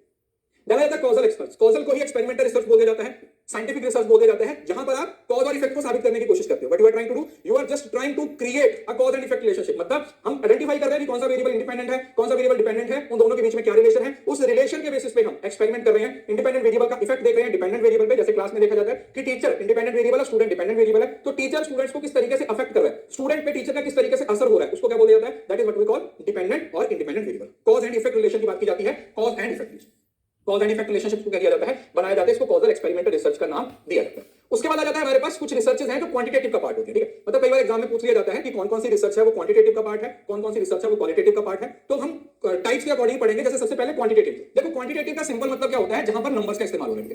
क्वांटिटेटिव का मतलब क्या होता है बेटा, जहां पर न्यूमेरिकल डेटा इस्तेमाल किया जाता है, न्यूमेरिकल डेटा इस्तेमाल किया जाता है, उसको हम क्वांटिटेटिव रिसर्च बोल देते हैं। तो क्वांटिटेटिव की आगे अपनी टाइप्स है, क्वांटिटेटिव की अपनी कौन कौन सी टाइप्स हैं। तो जो डिस्क्रिप्टिव है, this is the type of quantitative research. हमने अभी थोड़ी देर पहले पढ़ा, डिस्क्रिप्टिव का मतलब होता है व्हाट, व्हाट पे फोकस करता है, व्हाई पे फोकस नहीं करता। कोई चीज कैसी है बस ये हमें डिफाइन करना है, कोई चीज कैसी है बस ये आपको डिफाइन करना है, इसको बोला जाता है एक्सपेरिमेंट, इसको बोला जाता है डिस्क्रिप्टिव रिसर्च। तो ये क्वांटिटेटिव का पार्ट है, कोई चीज डिस्क्राइब किया जाता है उसी को बोला जाता है डिस्क्रिप्टिव रिसर्च। देन आ जाता है कोरिलेशन रिसर्च। कोरिलेशन रिसर्च का मतलब अभी थोड़ी देर पहले पढ़ा, जहां पर आप दो वेरिएबल्स के बीच में रिलेशन स्टडी करते हो, लेकिन वो रिलेशन कॉज और इफेक्ट नहीं होता, कॉज और इफेक्ट नहीं होता है, वो सिंपल रिलेशन होता है कि एक वेरिएबल में चेंज करने से दूसरे वेरिएबल पे क्या असर हो रहा है। ये डायरेक्ट भी हो सकता है और इनडायरेक्ट भी हो सकता है। मतलब पॉजिटिव का मतलब जैसे जैसे आपकी हाइट बढ़ती है वैसे वैसे आपका वेट बढ़ता है ना, तो वो हमारा पॉजिटिव कोरिलेशन हो गया। लेकिन अगर प्राइस के साथ साथ डिमांड नीचे जा रही है, प्राइस तो बढ़ रहा है लेकिन डिमांड नीचे आ रही है, तो वो कौन सा है, वो एक नेगेटिव रिलेशन है, उसको हम बोल देते हैं नेगेटिव कोरिलेशन। तो कोरिलेशन दो तीन चार अलग अलग तरीके का हो सकता है, लेकिन आपको दो ही याद रखना है कि एक हो सकता है पॉजिटिव कोरिलेशन और दूसरा कौन सा हो सकता है, दूसरा कोरिलेशन हो सकता है बेटा आपका नेगेटिव कोरिलेशन। डायरेक्शन पे डिसाइड होती है कोरिलेशन की शेप, तो इसको कोरिलेशन रिसर्च बोला जाता है। Causal comparative research. अब जो कॉजल कंपैरेटिव रिसर्च होती है, ये एक आधी जिसको बोल सकते हैं ना after the effect, after the fact, कोई चीज होने के बाद लिखा, कंपेयर टू और more group to understand cause and effect relationship without manipulating variable, often used to explore natural difference between the groups. इसको जैसे एक्स पोस्ट फैक्टर बोला जाता है ना, after the fact causal comparative. यहां पर आप चीजों को मैनिपुलेट नहीं कर पाते। ठीक है, जैसे एक्सपेरिमेंट में आप इंडिपेंडेंट वेरिएबल को मैनिपुलेट कर देते हो, लेकिन यहां पर आप मैनिपुलेट नहीं कर पाते हो। उसका रीजन क्या है, क्योंकि यहां पर कोई चीज ऑलरेडी हो चुकी है, उसके होने के बाद आप उसको स्टडी कर रहे हो। जैसे मैंने बोला कि कोई एक्सीडेंट हो गया है, अब आपको बोला जाता है कि एक्सीडेंट हुआ है, तो एक्सीडेंट क्यों हुआ, कैसे हुआ, तो आप दोबारा तो एक्सीडेंट नहीं करोगे ना, एक्सीडेंट होने के बाद उसकी स्टडी की जाती है। तो इस वजह से इसको आफ्टर द फैक्ट बोला जाता है कि एक इंसिडेंट हो चुका है, उसके होने के बाद जब हम उसकी स्टडी करते हैं तो उसको बोला जाता है that is what we call causal comparative research. मतलब हम कॉज को कंपेयर कर रहे हैं, कॉज को चेक नहीं कर रहे, मतलब उसको मैनिपुलेट नहीं कर रहे, सिर्फ कंपेयर किया जा रहा है। पोस्ट फैक्टो बोल दिया जाता है, after the fact, x post facto भी इसको रिसर्च को बोल दिया जाता है। तो this is also a type of experimental research, but यहां पर आप चीजों को मॉडिफाई नहीं कर सकते हो, आप यहां पर चीजों को चेंज नहीं कर सकते। देन आ जाता है एक्सपेरिमेंटल रिसर्च। अब ये आपकी कंप्लीट एक्सपेरिमेंटल रिसर्च होती है। ठीक है, this is your complete experimental research, जिसके अंदर एक्सपेरिमेंट के सारे फीचर्स मौजूद होते हैं, जिसके अंदर एक्सपेरिमेंट के सारे फीचर्स मौजूद होते हैं, जहां पर आप कॉज और इफेक्ट रिलेशनशिप पे फोकस करते हो। यहां पर एक इंडिपेंडेंट वेरिएबल डिपेंडेंट वेरिएबल पे फोकस कर रहा है, किस तरीके से इंडिपेंडेंट वेरिएबल डिपेंडेंट वेरिएबल को चेंज कर रहा होता है और उस चेंज होने से डिपेंडेंट वेरिएबल पे कितना असर हो रहा है। सिंपल एग्जांपल हमेशा याद रखो क्लासरूम की, कि जो टीचर है वो टीचर बच्चों पे किस तरीके से असर डालता है। तो हमेशा एक इंडिपेंडेंट वेरिएबल होता है, डिपेंडेंट वेरिएबल होता है, दोनों के बीच में जो वेरिएबल होता है उसको बोलते हैं इंटरवीनिंग वेरिएबल, मीडिएटिंग वेरिएबल, जो उनको आपस में लिंक करता है, और वो किस फ्रीक्वेंसी से किस पावर से आपस में रिलेट कर रहा है उसको बोलते हैं मॉडरेटिंग वेरिएबल। याद रखिएगा मॉडरेटिंग। मीडिएटिंग और मॉडरेटिंग वेरिएबल में क्या डिफरेंस होता है बेटा? जो मीडिएटिंग वेरिएबल होता है वो इंडिपेंडेंट और डिपेंडेंट को आपस में जोड़ता है। वो कितनी इंटेंसिटी से जोड़ रहा है, कितनी ताकत से जोड़ रहा है, तो जो डिस्टेंस, डायरेक्शन, पावर बताएगा वो मॉडरेटिंग वेरिएबल होता है। मॉडरेटर जैसे हम मॉडरेटर यूज करते हैं ना कम ज्यादा करने के लिए, तो वही बताएगा कि दो के बीच में रिलेशन है वो तगड़ा रिलेशन है या वीक रिलेशन है। तो जो रिलेशन की ताकत को बताने वाला वेरिएबल होता है उसको मॉडरेटिंग वेरिएबल बोल दिया जाता है, और जो दो वेरिएबल्स के बीच में रिलेशन बनाने के लिए यूज किया जाता है उसको मीडिएटिंग वेरिएबल का नाम दिया, राइट। जाना जाता है क्वाजी एक्सपेरिमेंटल। ये भी एक्सपेरिमेंटल की टाइप है, this is also type of experimental, लेकिन इसमें एक चीज मिसिंग होती है, रैंडम असाइनमेंट। आप यहां पर सब कुछ करते हो एक्सपेरिमेंटल की तरह, आप एक्सपेरिमेंटल की तरह सब कुछ करते हो, लेकिन इसमें रैंडम असाइनमेंट नहीं होती। मतलब इसमें जो ग्रुप है उन्हीं ग्रुप्स को इस्तेमाल कर सकते हो आप, ग्रुप्स को मतलब प्री डिसाइडेड ग्रुप्स होते हैं, ठीक है। इसमें रैंडमनेस प्रेजेंट नहीं होती है। इसको याद करने का तरीका मैंने आपको हमेशा क्लास में बताया है, क्यूआर से याद रखो कि क्वाजी मतलब आधी रिसर्च होती है, तो जिसमें रैंडमनेस एब्सेंट होती है। मतलब आप उसमें वेरिएबल्स भी लेते हो, आप उसमें सैंपल भी लेते हो, तो वो भी आपको नॉन रैंडम ही लेने पड़ते हैं। रैंडमनेस इसके अंदर पॉसिबल ही नहीं है। इसी वजह से इसको एक्सपेरिमेंट तो बोला जाता है, लेकिन इसके साथ साथ इसको क्वाजी एक्सपेरिमेंट बोला जाता है कि ये कंप्लीटली एक्सपेरिमेंट नहीं है, ठीक है। इसके अंदर पूरा एक्सपेरिमेंट आप नहीं कर सकते हो, हाफ एक्सपेरिमेंट है। मतलब कुछ कुछ चीजें मौजूद हैं लेकिन रैंडमनेस इसके अंदर मौजूद नहीं। जाना जाता है क्रॉस सेक्शनल और लॉन्गिट्यूडनल रिसर्च। अभी ये मैंने आपको थोड़ी देर पहले बताया। देखो लॉन्गिट्यूडनल समझ लो, अगर आप एक ही वेरिएबल को लंबे समय तक स्टडी कर रहे हो, मतलब आज ही उसको स्टडी किया, आज से 2 महीने बाद उसको स्टडी किया, 3 महीने बाद उसको स्टडी किया, 4 महीने बाद उसको स्टडी, एक ही वेरिएबल को लंबे समय तक स्टडी किया जा रहा है, दैट इज लॉन्गिट्यूडनल रिसर्च। और क्रॉस सेक्शनल का मतलब क्या होगा? जब एक ही वेरिएबल एक ही टाइम पर, एक पर्टिकुलर टाइम पे 4 अलग अलग वेरिएबल्स को स्टडी कर रहे हो, एक वेरिएबल को लंबे समय तक लॉन्गिट्यूडनल, और एक ही टाइम पर अलग अलग वेरिएबल्स को स्टडी करना, एक ही टाइम पर अलग अलग वेरिएबल्स को स्टडी करना, that is cross sectional research. Single point of time, एक टाइम तो क्रॉस सेक्शनल, और different time over the time तो उसको बोला जाता है लॉन्गिट्यूडनल रिसर्च। क्या नाम दिया जाता है? That research is called longitudinal research, ठीक है बेटा। इसको लॉन्गिट्यूडनल रिसर्च का नाम दिया। उसके बाद ये सब क्वांटिटेटिव की टाइप है, ठीक है। उसके बाद आता है सर्वे रिसर्च। सर्वे रिसर्च का मतलब क्या होता है? यहां पर आप लोगों से सर्वे करते हो, ठीक है। ये जो बहुत सारी रिपोर्ट्स आती है ना कि हमने 500 लोगों पे सर्वे किया था, 800 लोगों, जैसे ये एग्जिट पूल आते हैं ना, तो वो इसी के बेसिस पे आते हैं। न्यूमेरिकल डेटा थ्रू क्वेश्चनर और इंटरव्यू। आप लोगों के पास जाते हो, लोगों को क्वेश्चनर देते हो, क्वेश्चनर फिल करके देते हैं ना। 2 तरीके के क्वेश्चनर होते हैं, एक होता है क्वेश्चनर और एक होता है शेड्यूल। क्वेश्चनर का मतलब क्या होता है? जब आप सामने वाले बंदे को क्वेश्चनर दे दिया, उसने भर के आपको दिया, दैट इज क्वेश्चनर। और शेड्यूल कहां पर होता है बेटा? शेड्यूल वहां पर यूज किया जाता है जहां पर जो आपके सब्जेक्ट है वो पढ़े लिखे नहीं है, तो आप उनके पास जाते हो, उस क्वेश्चनर को आप फिल करते हो उनसे ओरली इंफॉर्मेशन लेके, ठीक है। अगर तो रिस्पोंडेंट खुद फिल कर रहा है उसको क्वेश्चनर बोल दिया जाता है, और अगर रिसर्चर उसके पास बैठ के खुद फिल कर रहा है तो उसको शेड्यूल बोल दिया जाता है, ठीक है। तो दोनों में बेसिक डिफरेंस है। शेड्यूल का मतलब हुआ जब रिस्पोंडेंट सिर्फ बोल रहा है, डिटेल कौन फिल कर रहा है? Researcher, that is schedule. लेकिन अगर क्वेश्चनर फिल भी रिस्पोंडेंट कर रहा है तो उसको बोल दिया जाता है क्वेश्चन, ठीक है। Next, Meta analysis. मेटा का मतलब होता है beyond analysis. What is the meaning of meta analysis? Combine data from multiple studies to find overall trend of effect. It provide a more reliable estimate by analysing a trend. Meta analysis के अंदर हम बहुत सारा data इस्तेमाल करते हैं। Meta analysis मतलब, Meta का मतलब होता है बियॉन्ड। जब आप अलग अलग स्टडीज से बहुत सारा डेटा कलेक्ट कर लेते हो, ठीक है। इसको इतना याद रखना आपने, यहां पर बहुत सारा डेटा इस्तेमाल किया जाता है। मेटा एनालिसिस में combined data from multiple studies, अलग अलग स्टडी से आप डेटा इस्तेमाल, अलग अलग फील्ड से आप डेटा लेके आते हो, अलग अलग एंगल से उस डेटा को स्टडी किया जाता है, उसको मेटा एनालिसिस बोला जाता है। जहां पर एक पर्टिकुलर चीज को स्टडी करने के लिए हम उसके हर एंगल से डेटा कलेक्ट करने की कोशिश करते हैं,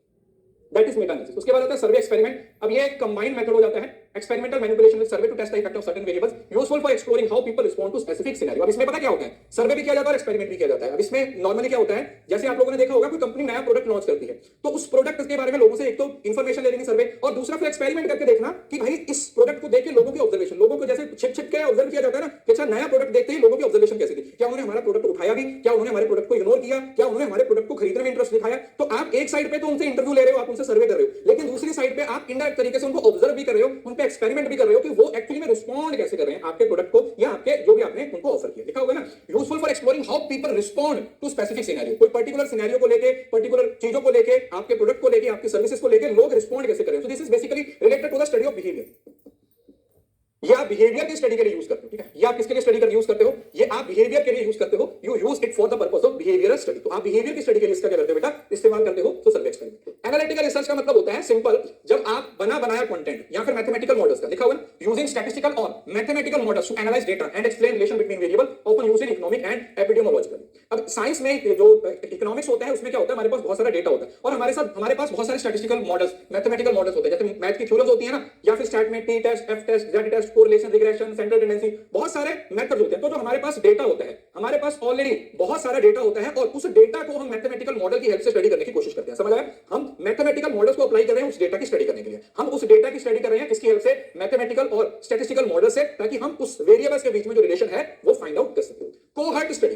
कोहर्ट का मतलब क्या होता है? देखो, को का मतलब होता है common, observing a specific group over time, often comparing them with another group that lack the trait of interest useful in medical and social science। अब इसमें क्या होता है, कोहर्ट स्टडी में हम जैसे आप लोगों ने देखा होगा प्लेसेबो स्टडी, जिसके अंदर हम एक ग्रुप को लगातार स्टडी करते हैं जिसको ट्रीटमेंट दिया जा रहा है और दूसरों को ट्रीटमेंट नहीं दिया जा रहा। हम क्या करते हैं, हम specific group over comparing with another group that lakhs the trait of interest, दूसरे ग्रुप के साथ जिसका आपको कोई इंटरेस्ट नहीं है। जैसे समझ रहे हो ना, कुछ लोग हैं जो सपोज करो 10 लोग ऐसे हैं जो नशा करते हैं, तो और 10 लोग 20 लोग हैं जो नशा करते हैं। अब 10 लोगों को आप एक्चुअली में ट्रीटमेंट दे रहे हो और 10 लोगों को ट्रीटमेंट नहीं दे रहे, बस उनको ये दिखा रहे हो कि हम ट्रीटमेंट दे रहे हैं। एप्लीकेबल इफेक्ट, जैसे पॉजिटिविटी से लोगों का बिहेवियर चेंज होने लगता है, होता है ना। कई बार मैंने आपको बताया कि सपोज करो आपको बुखार है, आपकी मम्मी ने बोल दिया कि अच्छा बुखार है, ये गोली दे दे, पेट दर्द की गोली दे दी, फिर भी तुम्हारा बुखार ठीक हो जाता है। क्यों? क्योंकि तुम्हें लगता है कि ये बुखार ठीक करने वाली गोली है और तुम्हारी बॉडी उसी तरीके से रिस्पॉन्ड करना शुरू कर देती है, तुम्हारी जो बॉडी है उसी तरीके से रिस्पॉन्स देना शुरू कर देती है। तो ये वही है कोहर्ट स्टडी। को का मतलब होता है कॉमन, दो ग्रुप्स को कंपेयर किया जाता है over the period of time, एक ग्रुप को जैसे ट्रीटमेंट दिया गया और दूसरे को ट्रीटमेंट नहीं दिया गया, ये देखने के लिए कि क्या ट्रीटमेंट का असर हो रहा है या नहीं हो रहा है। इसको बोला जाता है कोहर्ट स्टडी।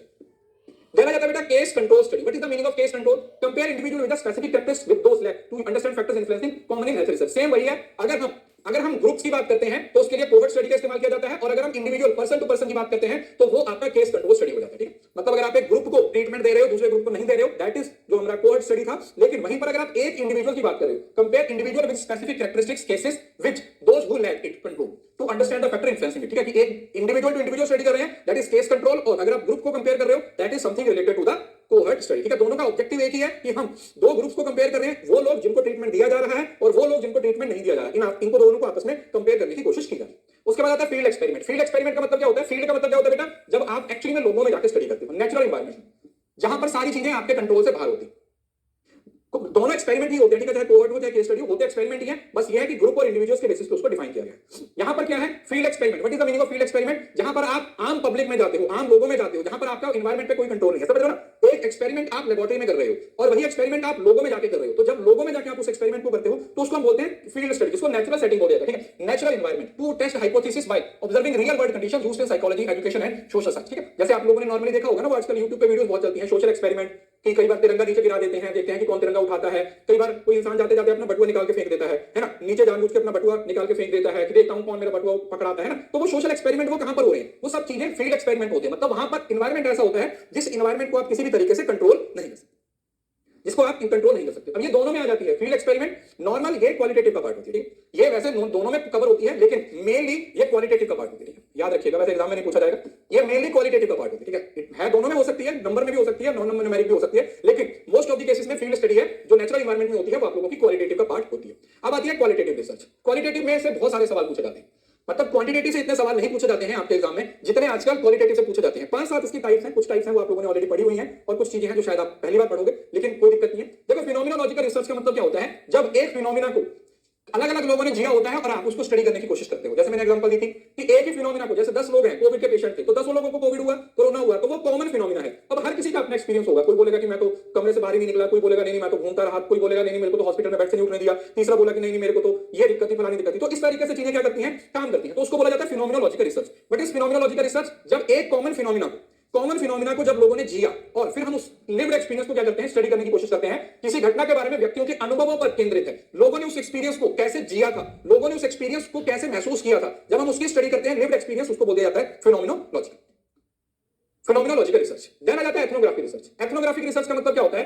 जब एथनो का मतलब होता है कल्चर, जब आप किसी कल्चर की स्टडी करते हो। ठीक है, what do you do when you study the culture? आप कल्चर की स्टडी कर रहे हो, उस कल्चर का हिस्सा बनके, आप उस कल्चर का हिस्सा बनके, उस कल्चर का पार्ट बनके स्टडी करते हो, उस कल्चर का हिस्सा बनते हो उस कल्चर को समझने के लिए। ठीक है, अगर आप जैसे हरियाणा के कल्चर को स्टडी कर रहे हो तो यहां पर बैठ के आप हरियाणा के कल्चर को स्टडी नहीं कर सकते, आपको जाना पड़ेगा, लोगों में रहना पड़ेगा, लोगों के साथ बातचीत करनी पड़ेगी, तभी जाके आप हरियाणा के लोगों के बारे में समझ पाओगे। तो इसको हम एथनोग्राफिक रिसर्च बोल देते हैं। देन आ जाता है नरेटिव रिसर्च। नरेशन के अंदर क्या होता है? जब स्टोरी टेलिंग के थ्रू लोगों की पर्सनल लाइफ से रिलेटेड डेटा होता है। देखा होगा ना, पर्सनल स्टोरीज और एक्सपीरियंस थ्रू इंटरव्यूज, डायरीज। ठीक है, लोगों की अपनी व्यक्तिगत कहानियां, लोगों ने खुद की जिंदगी की जो उनकी एनेक्डोट्स होती हैं या उन्होंने जो भी चीजों को मतलब महसूस किया है, उनकी अपनी जिंदगी की जो स्टोरीज नरेशन बेस्ड होती है। ठीक है, स्टोरीज की फॉर्म में होता है। ग्राउंड अप थ्योरी में क्या होता है कि आप एक पर्टिकुलर एरिया के लोगों के लिए थ्योरीज बनाते हो। ठीक है, मतलब आप एक पर्टिकुलर एरिया में गए, वहां से लोगों से आपने डेटा कलेक्ट किया और उनके लिए थ्योरी बनाई। वो थ्योरी हर जगह पे एप्लीकेबल नहीं होगी, वो थ्योरी सिर्फ और सिर्फ कहां पर एप्लीकेबल होगी? उस एरिया के लोगों पर ही एप्लीकेबल होगी और कहीं पर वो एप्लीकेबल नहीं होगी। और वो थ्योरी के लिए आप तब तक डेटा कलेक्ट करते रहते हो, तब तक डेटा कलेक्ट करते रहते हो जब तक आप एक सैचुरेशन पॉइंट पे नहीं पहुंच जाते। जब आप सैचुरेशन पॉइंट पे नहीं पहुंच जाते, सैचुरेशन पॉइंट मतलब जब नया डेटा आना बंद हो जाता है, तब तक आप उसका हिस्सा बनते रहते हो और उसके बाद आप उसको क्या कर देते हो? थ्योरी बना। Case study method, case study में क्या होता है कि एक पर्टिकुलर केस के बारे में आप इन डेप्थ एनालिसिस करते हैं, उसमें एक केस भी हो सकता है और मल्टीपल केसेस भी हो सकते हैं, और आप उस केस स्टडी में उसके हर पहलू शुरू से लेकर अंत तक, उसके पॉजिटिव उसके नेगेटिव, उसके स्टार्टिंग से लेकर एंड तक, उसके मिडल में हर चीज, मतलब केस स्टडी का मतलब होता है उसका पूरा पोस्टमार्टम कर देना, हर तरीके से उसकी लिखा हुआ है ना, एकल मामले या कई मामलों का गहन विश्लेषण, मतलब इन डेप्थ स्टडी करते हो, बहुत डिटेल में स्टडी करते हो, हर चीज की स्टडी करते हो, उसको बोला जाता है that is what we call case study research. ठीक है, ये भी आपका किसका पार्ट होता है? This is also the part of qualitative research. ये भी आपका कौन सा पार्ट होता है बेटा? क्वालिटेटिव रिसर्च का एनालिसिस। देन आ जाता है discourse analysis. What is the meaning of discourse analysis? Examine written or spoken language in social context to understand communication, ideology, meaning, commonly used in linguistic, media studies and social. Discourse analysis का मतलब पता क्या होता है?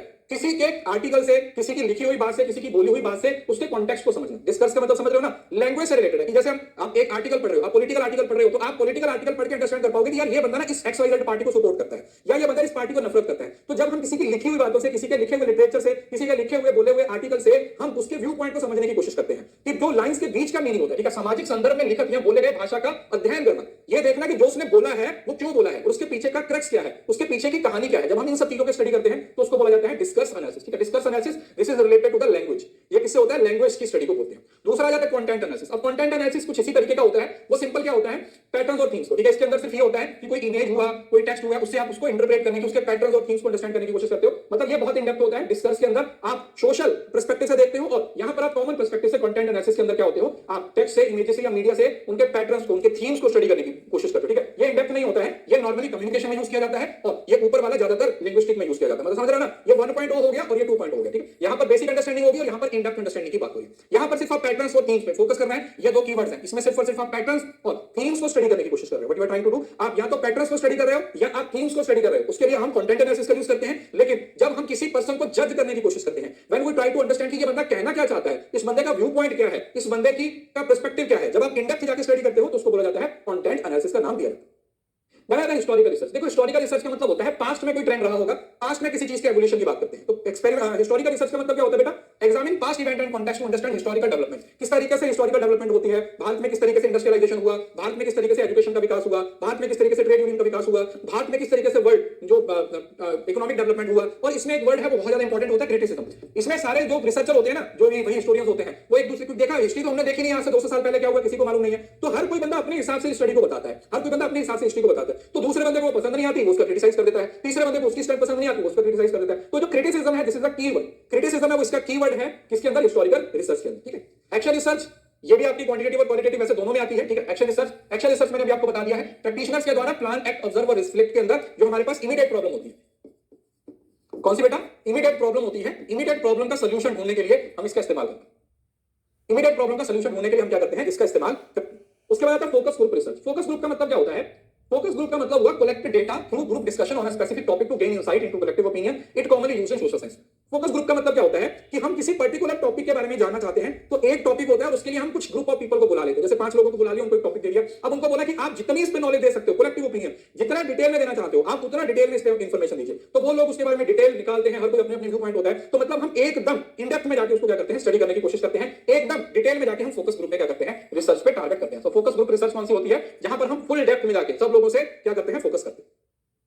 Right, next आ जाता है biographical research. Biographical research का मतलब क्या होगा? What is the meaning of biographical? Studies of individuals life. Biography का मतलब क्या होता है? जैसे ऑटोबायोग्राफी होती है ना, किसी की जिंदगी की तरह, किसी के लाइफ को लेके स्टडीज ऑन इंडिविजुअल्स लाइफ और part of its to understand personal development and impact involve interviews, documents and biographic material. ठीक है, आप किसी की जिंदगी पे स्टडी करना चाहते हो, आप किसी की जिंदगी पे फोकस करना चाहते हो और वो चीजें किसका पार्ट बनती हैं? वो आपका बायोग्राफिकल रिसर्च का पार्ट बनती है। That becomes the part of biographical research. ठीक है, उसको हम क्या बोल देते हैं? That is the part of biographical research कि भैया इंडिविजुअल्स की लाइफ में पूरे का पूरा एक व्यक्ति की लाइफ है। ठीक है, जैसे सपोज करो महात्मा गांधी की रिसर्च पे कोई बिब्लियोग्राफी रिसर्च करना चाहते हो, तो फिर आप महात्मा गांधी के जीवन पे जितनी डॉक्यूमेंट्री बनी है, जितनी फिल्म बनी है, जितनी किताबें लिखी गई, जितने आर्टिकल लिखे गए, जितने रिसर्च, उन सबको स्टडी करते हो और फिर अपना एक आर्टिकल बना देते हो। उसको हम बोल देते हैं बायोग्राफिकल रिसर्च। बायो मतलब किसी की जिंदगी के बारे में। Participant observation. ठीक है, ये आपका एथनोग्राफी का ही पार्ट होता है। एथनोग्राफी का ही पार्ट होता है। ठीक है, इसमें क्या होता है? This term is used basically in ethnography. इसके अंदर क्या होता है बेटा? इसके अंदर आप किसी कल्चर का पार्ट बनते हो, मतलब उस कल्चर का हिस्सा बनके ही उस कल्चर की स्टडी करते हो। That simple. इमर्स देमसेल्फ मतलब अपने आप को ढाल लेते हैं, वातावरण में शामिल कर लेते हैं, उन लोगों की तरह जीते हैं, उन लोगों की तरह खाना खाते हैं, उन लोगों की तरह रहते हैं, उन लोगों की तरह आगे बढ़ते हैं। तो ये सब क्या हो जाता है? ये एथनोग्राफी का ही पार्ट होता है। मतलब हम उस कल्चर का पार्ट बनने की कोशिश करते हैं, उस कल्चर का हिस्सा बनने की कोशिश करते हैं। सो एथनोग्राफी का एक हिस्सा होता है जिसको हम कौन सा ऑब्जर्वेशन बोल देते हैं? We call it participant observation. Thematic analysis. Thematic का मतलब क्या होता है? सिंपल। थीमेटिक का मतलब होता है थीम। थीमेटिक का मतलब क्या होता है बेटा? थीम। नाम ही है थीम।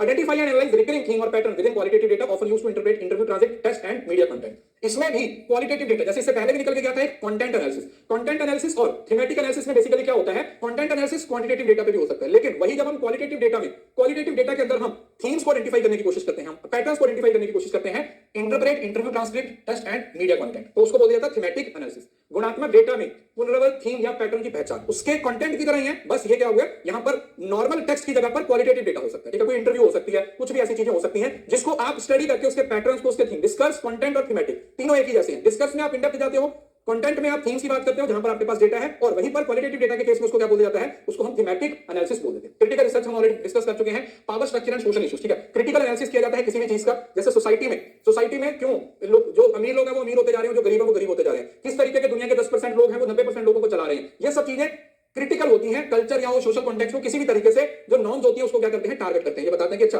जो चीजें चल रही हैं, जो पैटर्न्स चल रहे हैं, हम उनको किस तरीके से चैलेंज कर सकते हैं, how we can challenge that, नहीं यार ये चीज गलत है, इसको सही करने की जरूरत है, हमें ऑब्जर्व करना है, ठीक है। तो जो बाकी टाइप लोग होते हैं ना, वो ये इस तरीके की चीजों को ज्यादा करना पसंद करते हैं, तो वो क्रिटिकल रिसर्च का क्या हो जाएगा, आपका हिस्सा हो जाएगा। उसके बाद जो नेक्स्ट टॉपिक है वो है हमारा सैंपलिंग, ठीक है। एक सवाल आपको सैंपलिंग से भी पूछा जाता है हमेशा। तो सैंपलिंग का मतलब क्या होता है, देखो सैंपल का मतलब होता है जब हमारे पास एक बहुत बड़ी पॉपुलेशन होती है, उस पॉपुलेशन की स्टडी करना चाहते हैं, सब पॉपुलेशन की स्टडी नहीं कर पाते हैं, तो हम एक छोटा सा उसका सैंपल ले लेते हैं, ठीक है। उस सैंपल की स्टडी किया जाता है, सैंपल के थ्रू क्या करते हैं, हम चीजों को ऑब्जर्व करने की कोशिश करते हैं। पर्पस यही होता है इन्फरेंस, इन्फर का मतलब क्या होता है, कंक्लूजन निकालना। जैसे मैं एग्जांपल देता हूं कि आपकी बॉडी में इतना सारा ब्लड है, तो आपके ब्लड को टेस्ट करने के लिए क्या सारा खून निकाला जाता है, सारा खून नहीं निकाला जाता है, आपकी बॉडी में से थोड़ा सा खून निकाला जाता है, ये देखने के लिए कि वो पूरे खून को आपकी बॉडी को क्या करता है, रिप्रेजेंट कर रहा होता है, ठीक है। तो वही होता है। तो पॉपुलेशन का मतलब पूरा ग्रुप, जैसे तुम्हारी बॉडी में जितना भी खून है वो पॉपुलेशन है, सैंपल, उसमें से जो तुमने थोड़ा सा खून बाहर निकाला वो तुम्हारा क्या हो जाएगा, सैंपल हो जाएगा। तो पूरी पॉपुलेशन, जितने सारे लोग हैं उनको पॉपुलेशन बोला जाता है, और सैंपल का मतलब होता है उस पॉपुलेशन को रिप्रेजेंट करने वाला एक हिस्सा, दैट इज पॉपुलेशन सैंपल। और सैंपलिंग फ्रेम का मतलब होता है वो लिस्ट, वो डेटाबेस जहां तक आप पहुंच पाओगे, ठीक है। पॉपुलेशन का वो हिस्सा जो एक्सेसिबल है, जो एक लिस्ट की फॉर्म में मौजूद है, population from which sample is drawn, मतलब जिस हिस्से में से सैंपल निकाला जाएगा उसको सैंपलिंग फ्रेम बोल दिया जाता है। सैंपलिंग मेथड है, सैंपलिंग मेथड का मतलब होता है कि सैंपल लेने के लिए आप कौन सा मेथड यूज करते हो। हमारे पास सैंपल को लेने के लिए दो मेथड होते हैं, एक होता है प्रोबेबिलिटी सैंपलिंग और एक होता है नॉन प्रोबेबिलिटी सैंपलिंग। तो प्रोबेबिलिटी सैंपलिंग और नॉन प्रोबेबिलिटी सैंपलिंग में क्या डिफरेंस होता है बेटा, प्रोबेबिलिटी सैंपलिंग वो वाला मेथड होता है जहां पर हर यूनिट के सिलेक्ट होने के इक्वल चांसेस होते हैं, when there are equal chances of selection, her unit के सिलेक्ट होने के इक्वल चांस होते हैं, उसको बोला जाता है प्रोबेबिलिटी सैंपलिंग। और जब रैंडमली असाइनमेंट नहीं करते हो, जब आप अपनी मर्जी से किसी पॉपुलेशन में से सैंपल लेते हो, तो उसको नॉन प्रोबेबिलिटी सैंपलिंग बोला जाता है, ठीक है। जैसे मैंने बता दिया एक बैग में 5 गेंद है, तो आपने हाथ डाला, जो गेंद निकल आई दैट इज रैंडम सैंपलिंग। लेकिन अगर आपने उस बैग को देखा और आप अपनी मर्जी से उसमें से येलो रंग की बॉल को निकाला, that is non sample, non random sampling, ठीक है। तो उसको नॉन प्रोबेबिलिटी सैंपलिंग या नॉन रैंडम सैंपलिंग भी बोला जाता है। तो अगर हमें हर यूनिट के इक्वल चांसेस, नॉन चांसेस देखने हैं, तो उसके लिए रैंडम सैंपलिंग यूज किया जाता है, प्रोबेबिलिटी। और अगर नॉट रैंडम, जब हमें नहीं मालूम, हमें देखना ही नहीं है, तो उसके लिए नॉन प्रोबेबिलिटी सैंपलिंग का इस्तेमाल किया जाता है, राइट। देन आ जाता है सैंपल साइज। हमारा सैंपल साइज डिसाइड करता है हमारी स्टडी कितनी होगी, जिसके अंदर हमारे पास पहले शॉर्ट सैंपल, स्मॉल सैंपल होते हैं और लार्ज सैंपल होते हैं। अगर सैंपल साइज 30 या 30 से कम है तो स्मॉल सैंपल होते हैं, और 30 से ज्यादा है, देखो मैंने बोला 30 या 30 से कम, तो 30 भी स्मॉल सैंपल में आ जाता है। 30 is also the part of small sample, 30 भी स्मॉल सैंपल आ जाता है। और अगर 30 से ज्यादा है, 35 या 40 या 50 है, तो उसको लार्ज सैंपल का नाम बोल दिया जाता है, ठीक है। That is what we call large sampling. अब एडवांटेज क्या है सैंपलिंग का, सैंपलिंग का सबसे बड़ा फायदा यही होता है कि इससे आपका टाइम और समय बच जाता है। कहां तो आप लोगों ने 1000 लोगों पे स्टडी करनी थी और कहीं पर आप सिर्फ 50 लोगों से स्टडी कर रहे हो। लेकिन जब ये चीज इनका फायदा है, उसके साथ साथ यही इसका एक नुकसान भी है। क्यों? क्योंकि अगर आपकी पॉपुलेशन को सैंपल रिप्रेजेंट नहीं कर रहा है, तो आपके पास जो रिजल्ट निकल के आएगा वो एकदम से गलत निकल के आएगा, वो आपके जो रिजल्ट है वो सही नहीं होगा, ठीक है। इट मे और it may not be accurate, ठीक है। तो ये इसका एडवांटेज भी है और इसका डिसएडवांटेज भी, ठीक है। ये दोनों ही इसका क्या है, पार्ट है, बता दिया ना। सैंपलिंग एरर्स हो सकते हैं, आपने जो सैंपल निकाला अगर वो आपकी पॉपुलेशन को रिप्रेजेंट ही नहीं कर रहा, अगर वो आपकी पॉपुलेशन को रिप्रेजेंट ही नहीं कर रहा है, तो हम बोलेंगे कि भैया आपने सैंपल तो निकाल दिया, लेकिन आप उससे कुछ कंक्लूजन नहीं निकाल पाए, आप उससे कुछ किसी चीज का आंसर नहीं निकाल पाए, तो वो चीज।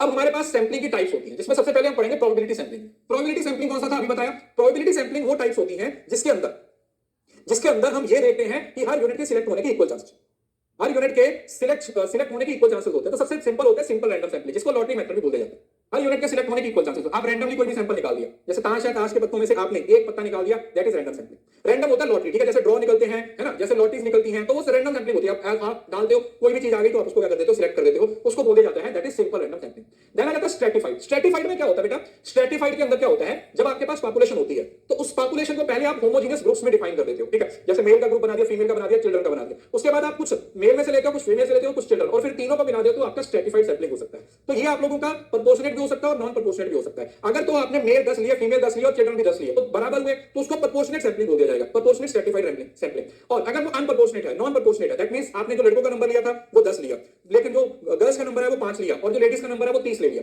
तो अलग अलग नंबर लिया, सैंपल वो एक ही है, ठीक है। उनको एंड में हम क्या कर देंगे, हम उनको कंबाइन कर देंगे। लेकिन इस केस में प्रोपोर्शनेट भी हो सकता है और नॉन प्रोपोर्शनेट भी हो सकता है।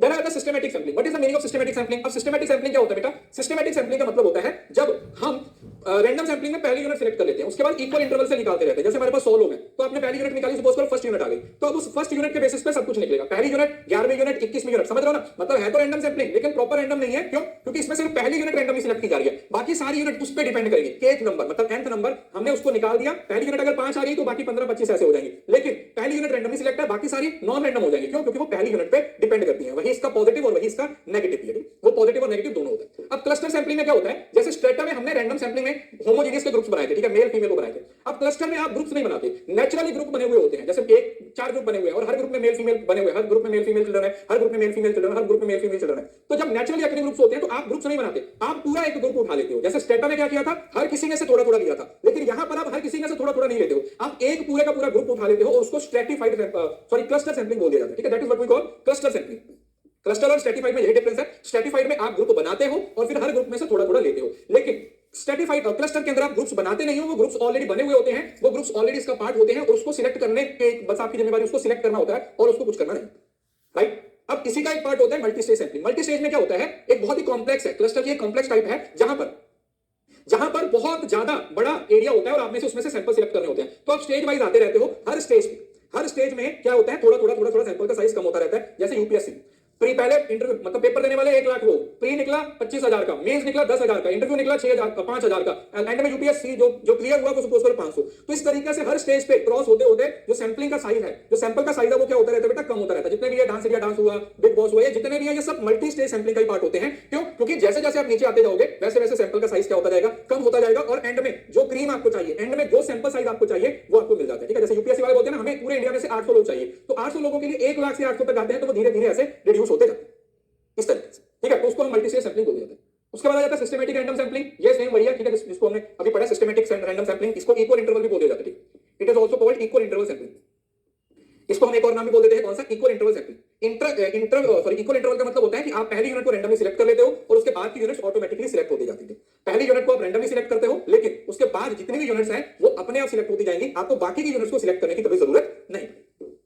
इसके बाद आता है हमारे पास नॉन प्रोबेबिलिटी सैंपलिंग। ये प्रोबेबिलिटी सैंपलिंग मतलब जहां पर हर यूनिट के सिलेक्ट होने के इक्वल चांसेस है, वो प्रोबेबिलिटी है। लेकिन कुछ तरीके, कुछ मेथड ऐसे होते हैं बेटा जिसमें आप रैंडमली डेटा को सिलेक्ट नहीं करते हो, नॉन रैंडमली सिलेक्ट करते हो। नॉन रैंडमली का मतलब क्या हुआ? आप अपनी मर्जी से जब डेटा चाहो, जिस तरीके का डेटा चाहो वो सिलेक्ट कर सकते हो। लगे अच्छा यार ये मेरे को तो ये चाहिए, अगर ये चाहिए तो आप उसको सिलेक्ट करने की कोशिश करते हो। तो उसके कौन कौन से मेथड होते हैं? उससे सबसे पहला मेथड होता है कन्वीनियंस सैंपलिंग। इसके बहुत सारे नाम होते हैं। इसको कन्वीनियंस सैंपलिंग भी बोला जाता है, इसको चंक सैंपलिंग भी बोला जाता है, इसको एक्सीडेंटल सैंपलिंग भी बोला जाता है, इसको ग्रैब सैंपलिंग भी बोला जाता है। अब इसके अंदर क्या होता है? आप अपनी ईज ऑफ एक्सेस, जहां पर आपको इजीली लोग मिल रहे हैं वहां पर जाके आप डेटा कलेक्ट कर लेते हो। लाइक आप गए किसी मॉल में मूवी देखने के लिए, वहां पे देखा आपने 500 लोग हैं, तो आप उनसे जाके डेटा कलेक्ट करने लगे। दैट मींस कि आप अपने कन्वीनियंस के अकॉर्डिंग लोगों तक पहुंच रहे हो, आप अपने कन्वीनियंस के अकॉर्डिंग उनसे जाके क्या कर रहे हो? डेटा कलेक्ट कर रहे हो। इसको बोल दिया जाता है ग्रैब सैंपलिंग, इसको बोल दिया जाता है चंक सैंपलिंग, इसको बोल दिया जाता है हैप्पैजार्ड सैंपलिंग, इसको बोल दिया जाता है एक्सीडेंटल सैंपलिंग। इसके बहुत सारे नाम हैं।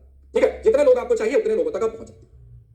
देन आ जाता है जजमेंटल सैंपलिंग। इससे बहुत सारे सवाल पूछे गए हैं। जजमेंटल सैंपलिंग और पर्पसिव सैंपलिंग। देखो, जजमेंटल या पर्पसिव का मतलब हुआ जहां पर रिसर्चर की जजमेंट बहुत मैटर करेगी। यहां पर हम जो सैंपल सिलेक्ट करने लगते हैं उसके लिए हमारे पास एक ऑब्जेक्टिव होता है, उस ऑब्जेक्टिव के हिसाब से आप सैंपल सिलेक्ट करते हो। दैट मींस फॉर एग्जांपल आप एक क्रिकेट टीम को लेकर आना चाहते हो, you want to hire a cricket team, तो क्रिकेट टीम को हायर करना चाहते हो, तो उस टाइम पे जो बंदा सिलेक्ट करेगा उसको क्रिकेट आनी चाहिए ना, उसे पता होना चाहिए, कोच होना चाहिए, पहला पुराना क्रिकेट खेलता हो, तो वही बंदा है वो रिसर्च सैंपल को सिलेक्ट कर सकता है। तो यहां पर रिसर्चर की जो जजमेंट और उसकी नॉलेज है वो डिसाइड करेगी कि हमें कौन से लोगों को सिलेक्ट करना है या कौन से नहीं करना। इसी वजह से इसको पर्पसिव मतलब क्रिकेट टीम है, और एक्सपर्ट मतलब उसके अपने एक्सपर्ट, उसके अपने एक्सपर्ट पे, उसकी अपनी नॉलेज पे वो चीजें डिसाइड होती हैं कि हमें किस तरीके से सैंपल को सिलेक्ट करना है। How we are going to select the sample, हमें इस सैंपल को किस तरीके से सिलेक्ट करना है, वो चीज इसके थ्रू क्या होती है? निर्धारित होती है।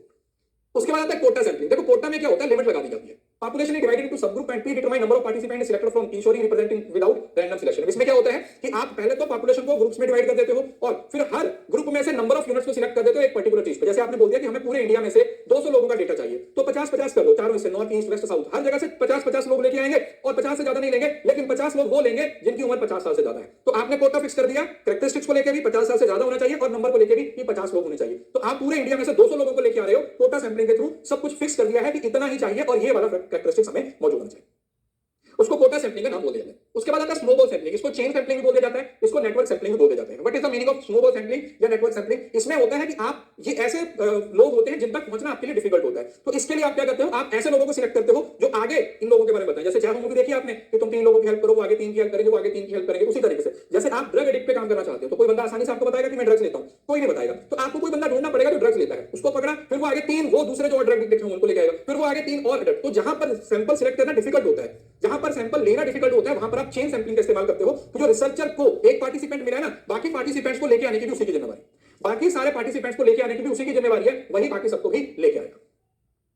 राइट? जाना जाता है कंसेक्यूटिव सैंपलिंग। इसका मतलब क्या होता है? Selecting every participant meeting certain criteria until required sample size is reached, it is similar to convenience sampling but most of it. अब कंसेक्यूटिव का मतलब क्या होता है? What is the meaning of consecutive? Consecutive same to same convenience sampling में होता है, लेकिन इसमें फर्क ये है कि आप एक पर्टिकुलर फीचर पे फोकस करते हो। जैसे आपने बोल दिया कि यार मुझे वो बंदा चाहिए जिसकी आंखें ब्राउन है, तो आप ढूंढते रहते हो, पूरे ढूंढते रहते हो ब्राउन आंखों वाले। जैसे बोल दिया कि मेरे को 100 लोग चाहिए ब्राउन आंखों वाले, तो आप ढूंढते रहते हो, यहां से 2 मिल गए, यहां से 2 मिल गए। जिस दिन 100 नंबर पूरे हो गए, 100 पूरे हो गए ब्राउन आंखों वाले, तो आप बोलोगे कि ये आपका कंसेक्यूटिव सैंपलिंग है। समझ रहे हो ना? आपने एक नंबर डिसाइड किया है, कन्वीनियंस प्लस कैरेक्टरिस्टिक्स, आप अपने हिसाब से चीजों तक पहुंच रहे हो, लेकिन द फोकस इज कि आप एक फीचर, जैसे कन्वीनियंस में कोई फीचर नहीं था, यहां पर कन्वीनियंस प्लस फीचर, एक कंडीशन होती है, उस कंडीशन को मैच करने की आप क्या करते हो, कोशिश करते हो। अब voluntary sampling, what is the meaning of voluntary sampling? Voluntary sampling का मतलब क्या होता है बेटा? जहां पर आप किसी के पास नहीं जाते हो, लोग खुद से आपके पास आते हैं। ठीक है, जैसे आप अपना एक टेबल लगा के बैठ गए और उस पे आपने बोर्ड लगा दिया कि हम इस टॉपिक पे रिसर्च कर रहे हैं, तो वहां पर आप लोगों के पास नहीं जा रहे हैं, लोग अपने पास खींच रहे हो। ठीक है, this is pull strategy. Pull strategy का मतलब क्या होता है कि आप लोगों तक नहीं पहुंच रहे, you are not going to the public, you are not going to the people, लोग अपने आप आपको आके रिसर्च। ठीक है, वॉलंटरी का मतलब क्या होगा? Voluntary sampling, participant self selected to participant,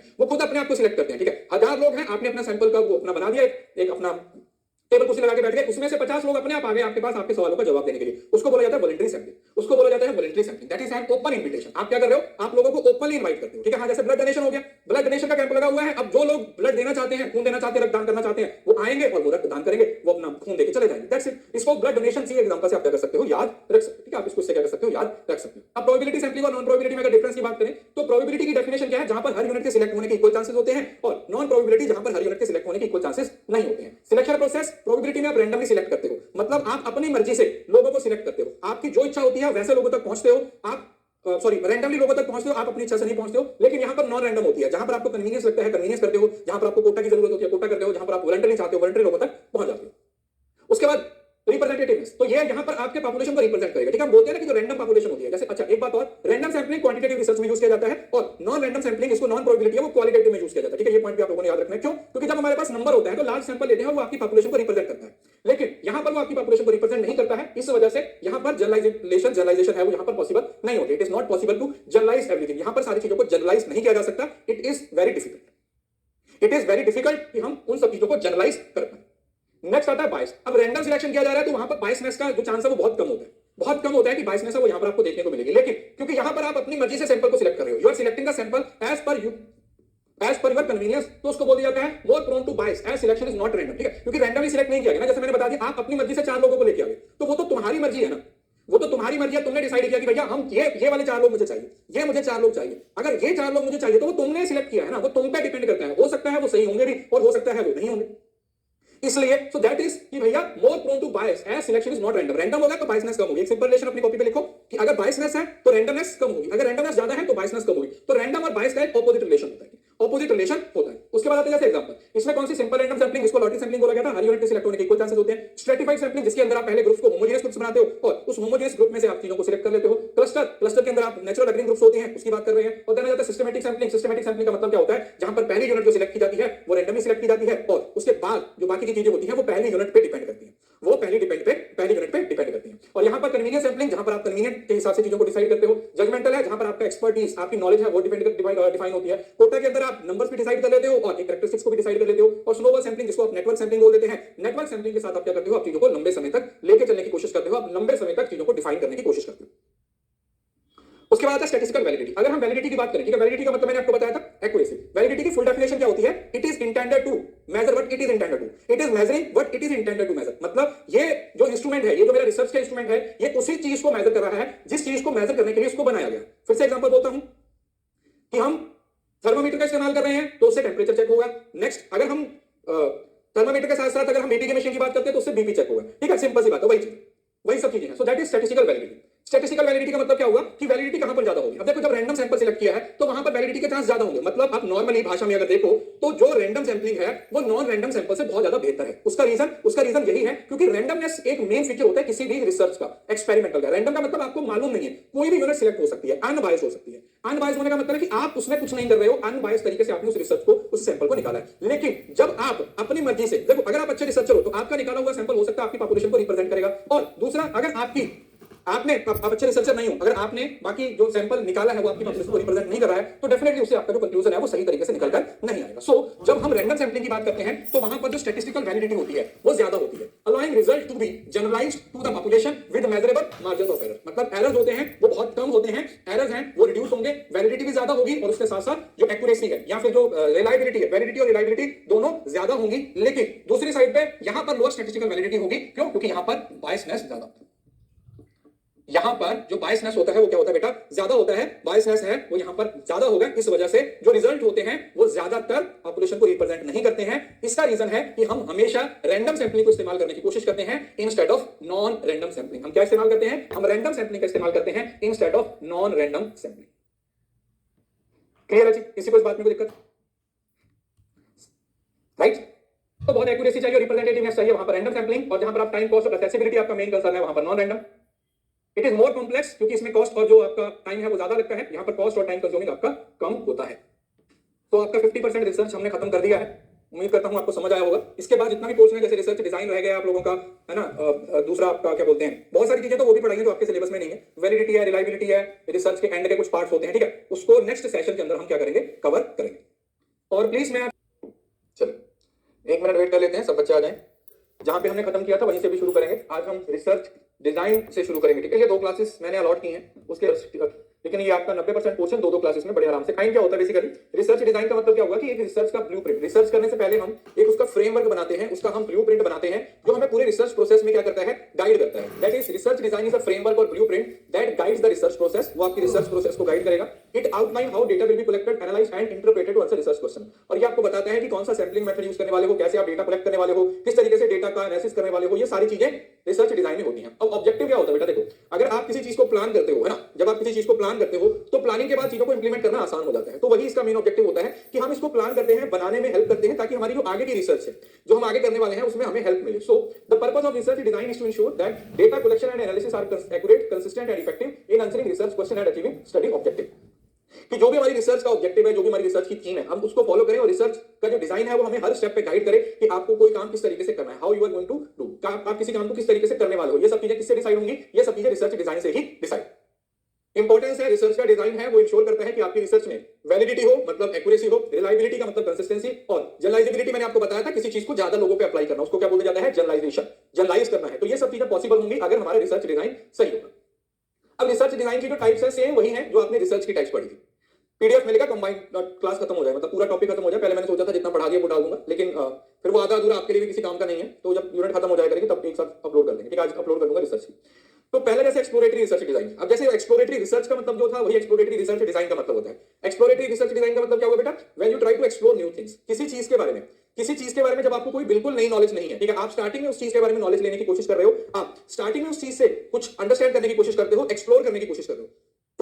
when problem is not clearly defined, जब प्रॉब्लम क्लियरली डिफाइन नहीं होती है उस केस में आप इनिशियल स्टेज पे एक्सप्लोरेटरी, इसी वजह से इसको हम एक्सप्लोरेटरी रिसर्च, फॉर्मुलेटिव रिसर्च और उसके साथ साथ एक और पायलट टेस्टिंग का नाम भी दे देते हैं, ठीक है। इसको पायलट टेस्टिंग का नाम भी दिया जाता है। उसके बाद अगर हम पढ़ते हैं डिस्क्रिप्टिव। अब डिस्क्रिप्टिव में क्या होता है, एक्सप्लोरेटरी में आप एक्सप्लोर कर रहे हो तो आप चीजों को अंडरस्टैंड करना शुरू कर देते हो, मतलब प्रॉब्लम वहां पे क्लियर नहीं थी, अब प्रॉब्लम क्लियर हो गई है। तो जब प्रॉब्लम क्लियर हो जाती है तो उस केस में अब हम व्हाट पे फोकस करते हैं। डिस्क्रिप्टिव में फोकस होता है व्हाट, क्या है, कोई चीज क्या है, हम उस चीज पे फोकस कर रहे हैं, दैट इज समथिंग डिस्क्रिप्टिव। किसी चीज को एज इट इज डिस्क्राइब करना, जो चीज जैसी है। मैंने एग्जांपल दी थी फोन को एक्सप्लेन करोगे तो आप वही चीजें बताओगे जो चीजें फोन के अंदर हैं, जो फीचर्स फोन के अंदर हैं, आप उन्हीं चीजों को क्या करते हो, डिफाइन करते हो। उसके बाद आता है एक्सप्लेनेटरी, जिसको कॉजल भी बोल दिया जाता है। कॉज और मतलब एक्सप्लेन करने की कोशिश कर रहे हो, कॉज इफेक्ट एक्सपेरिमेंटल रिसर्च, जिसमें हमारे पास इंडिपेंडेंट रिसर्च होती है और डिपेंडेंट रिसर्च होती है, वो किसी में हो सकता है। देखो एक्सप्लोरेटरी दोनों में बन जाती है, क्वालिटेटिव और क्वांटिटेटिव में। रीजन भी क्यों, क्योंकि यहां पर कोई बंदिश नहीं होती है, आप कोई सा भी मेथड यूज कर सकते हो। आप न्यूमेरिक मेथड भी यूज कर सकते हो, आप नॉन न्यूमेरिक मेथड भी यूज कर सकते हो। इस वजह से नॉर्मली ज्यादातर एक्सप्लोरेटरी क्वालिटेटिव का हिस्सा होती है, लेकिन इट कैन बी क्वांटिटेटिव, ये क्वांटिटेटिव भी हो सकती है।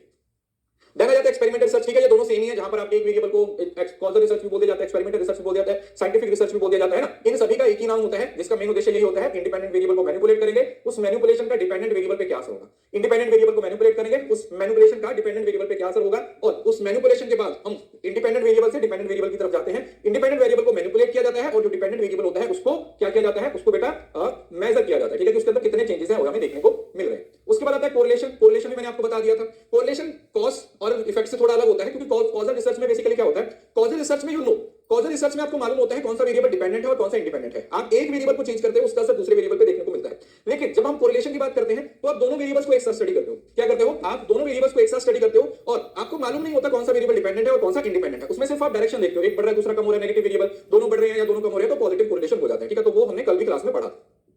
उसके बाद ये दो चीजें भी हम ऑलरेडी पढ़ चुके हैं, क्रॉस सेक्शनल रिसर्च डिजाइन और लॉन्गिट्यूडनल रिसर्च डिजाइन। तो अगर आप एक वेरिएबल को लंबे समय तक स्टडी कर रहे हो तो उसको लॉन्गिट्यूडनल रिसर्च डिजाइन बोलते हैं, मतलब लॉन्ग टाइम तक एक चीज को लंबे समय तक स्टडी कर रहे हो, दैट इज लॉन्गिट्यूडनल डिजाइन। और अगर आप एक टाइम पे अलग अलग वेरिएबल्स को स्टडी कर रहे हो, that is cross sectional design, that is cross sectional design. Clear है? तो ये क्रॉस सेक्शनल था, लॉन्गिट्यूडनल। अब अगर हम क्वालिटेटिव रिसर्च डिजाइन के फीचर्स की बात करें तो सबसे पहला रिसर्च डिजाइन का मेन उद्देश्य, मतलब हम रिसर्च डिजाइन क्यों करते हैं। देखो अल्टीमेटली आप एक बात समझने की कोशिश करो, आप कुछ प्लान कर रहे हो और आप प्लान के अकॉर्डिंग चल रहे हो। प्लान करने से क्या होता है, प्लान करने से चीजें सही रहती हैं, मतलब वैलिडिटी आएगी। आपको पता है कि अच्छा ये हमारी रिसर्च का ऑब्जेक्टिव है, उसके लिए ये वाला इंस्ट्रूमेंट हमें यूज करना है, हमें पहले से ही उसको डिसाइड किया हुआ है। तो जब चीजें पहले से डिसाइडेड होती हैं, प्री प्लान होती हैं, तो वहां पर वैलिडिटी के चांसेस बढ़ जाते हैं। तो हमने डिजाइन किया है रिसर्च को, और इस रिसर्च डिजाइन से हमें पता है कि हम क्या मेजर कर रहे हैं, but what we are measuring is what we intended to measure. मैंने आपको थर्मामीटर और स्टेथोस्कोप की बीपी की मशीन की एग्जांपल दी थी, तो वो चीज यहां पर है कि आपकी ट्रू फाइंडिंग्स है वो यहां से हमें पता चल जाती है। उसके बाद रिलायबिलिटी दी जाती है। अब what is the meaning of reliability? Reliability का मतलब होता है बेटा जब चीजें लगातार चेंज होती रहती है, सॉरी सेम रिजल्ट देती हैं, ठीक है, बार बार आप चीजों को क्या करते हो, रिजल्ट निकालने, मतलब आपने पहले एक टॉपिक पे एक बार रिसर्च की, फिर उस पे दूसरी बार रिसर्च की, फिर उस पे तीसरी बार रिसर्च की, फिर उस पे चौथी बार रिसर्च की। जितनी बार आप रिसर्च कर रहे हो हर बार आपको सेम रिजल्ट देखने को मिल रहा है। आप जितनी बार उस पे रिसर्च कर रहे हो आपको हर बार सेम रिजल्ट देखने को मिल रहा है, that is what we call consistency, that is what we call reliable, कि क्या आपके जो रिजल्ट है वो रिलायबल है, क्या उस पे भरोसा किया जा सकता है या नहीं।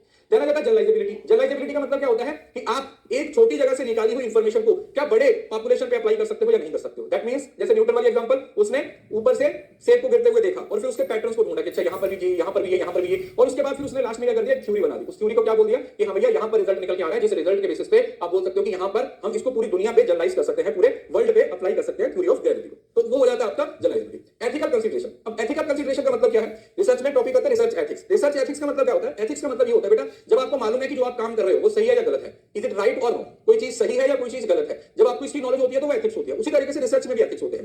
आप अपने हिसाब से चीजों को चेंज नहीं कर सकते, मतलब जिस तरीके का रिजल्ट आएगा आपको उस तरीके का रिजल्ट देना पड़ेगा। तो रिसर्च एथिक्स, एथिकल कंसीडरेशन भी आपके रिसर्च डिजाइन पे निर्धारित होती है। वहां पर ही आप डिसाइड करते हो कि आपको कौन सा काम करना है। जैसे पार्टिसिपेंट की कंसेंट लेनी होती है, किसी की सीक्रेट इंफॉर्मेशन को लीक नहीं करना होता है, किसी को डिसीव नहीं करना होता है, तो ये सारी चीजें रिसर्च एथिक्स का पार्ट होती है। तो उन सारे एथिक्स के पार्ट्स के लिए हम एथिकल कंसीडरेशन को क्या करते हैं, व्हाट वी डू, हम इसको कंसीडर करते हैं। देन आता है फ्लेक्सिबिलिटी।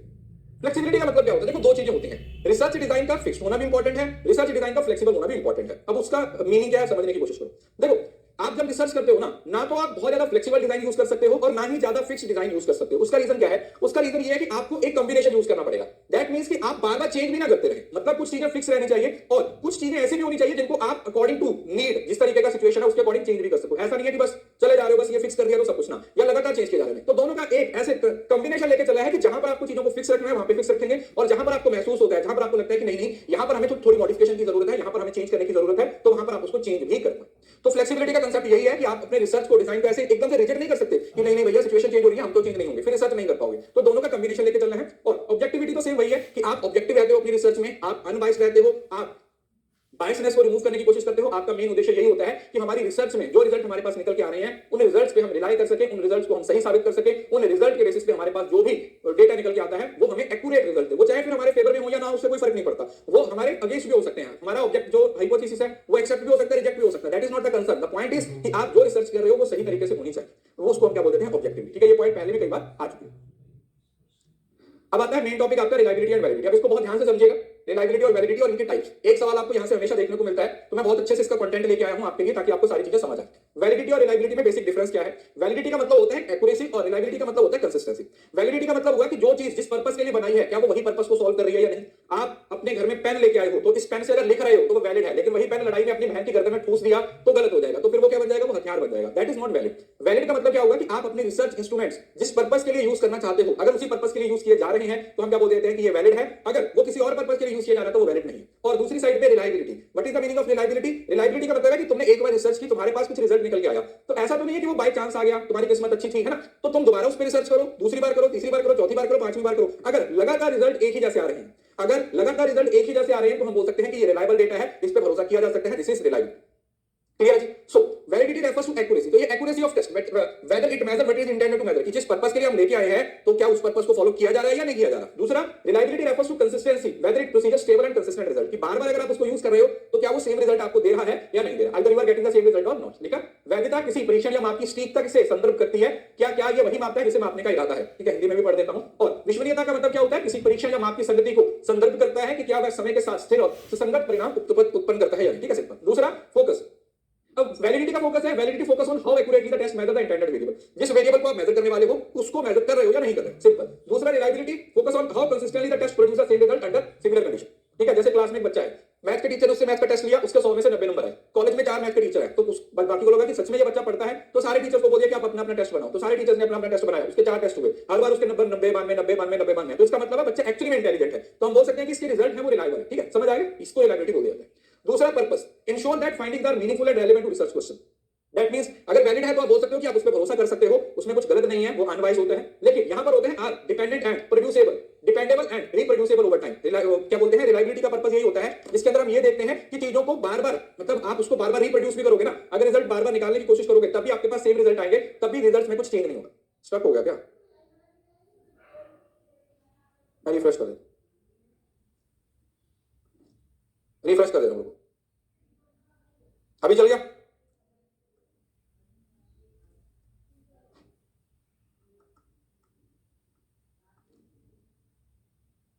अभी चला? देखना, अभी चल गया ना? हाँ, बीच में थोड़ा सा स्टक हुआ था।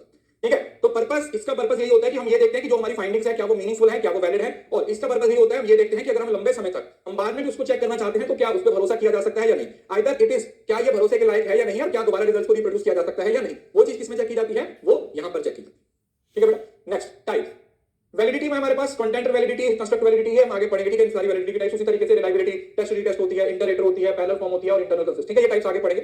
Next relationship. A valid test must be reliable but a reliable test is not necessarily valid. Reliability is necessary for validity but reliability alone does not ensure validity. अब मैं आपको अगर बताऊं ना तो बेटा 2022 और 23 में ये सिंगल लाइन से सवाल पूछा गया था। ये जो लाइन लिखी हुई है ना, असर्शन, जो स्टेटमेंट टाइप सवाल आते हैं उसमें ये लाइन तक पूछी गई थी, ध्यान से समझना। कोई चीज अगर वैलिड है तो हम मानेंगे, मतलब किसी भी इंस्ट्रूमेंट के अंदर या किसी भी रिसर्च में वैलिडिटी ज्यादा इंपॉर्टेंट है रिलायबिलिटी से। इसका मतलब क्या हुआ कि अगर हम रिसर्च कर रहे हैं, कोई इंस्ट्रूमेंट वैलिड है तो आप ये मान सकते हो कि वो रिलायबल होगा, लेकिन अगर कोई इंस्ट्रूमेंट रिलायबल है वो वैलिड नहीं हो पाएगा। लेकिन अगर एक इंस्ट्रूमेंट वैलिड भी है और रिलायबल भी है तभी उस पर भरोसा किया जा सकता है। मैं आपको एक सिंपल एग्जांपल देता हूं। वैलिड का मतलब है कि आप थर्मामीटर से यूज कर रहे हो टेंपरेचर चेक करने के लिए, आप स्टेथोस्कोप को चेक कर रहे हो दिल की धड़कन के लिए, आप बीपी वाली मशीन को चेक कर रहे हो बीपी चेक करने के लिए, दैट इज वैलिड।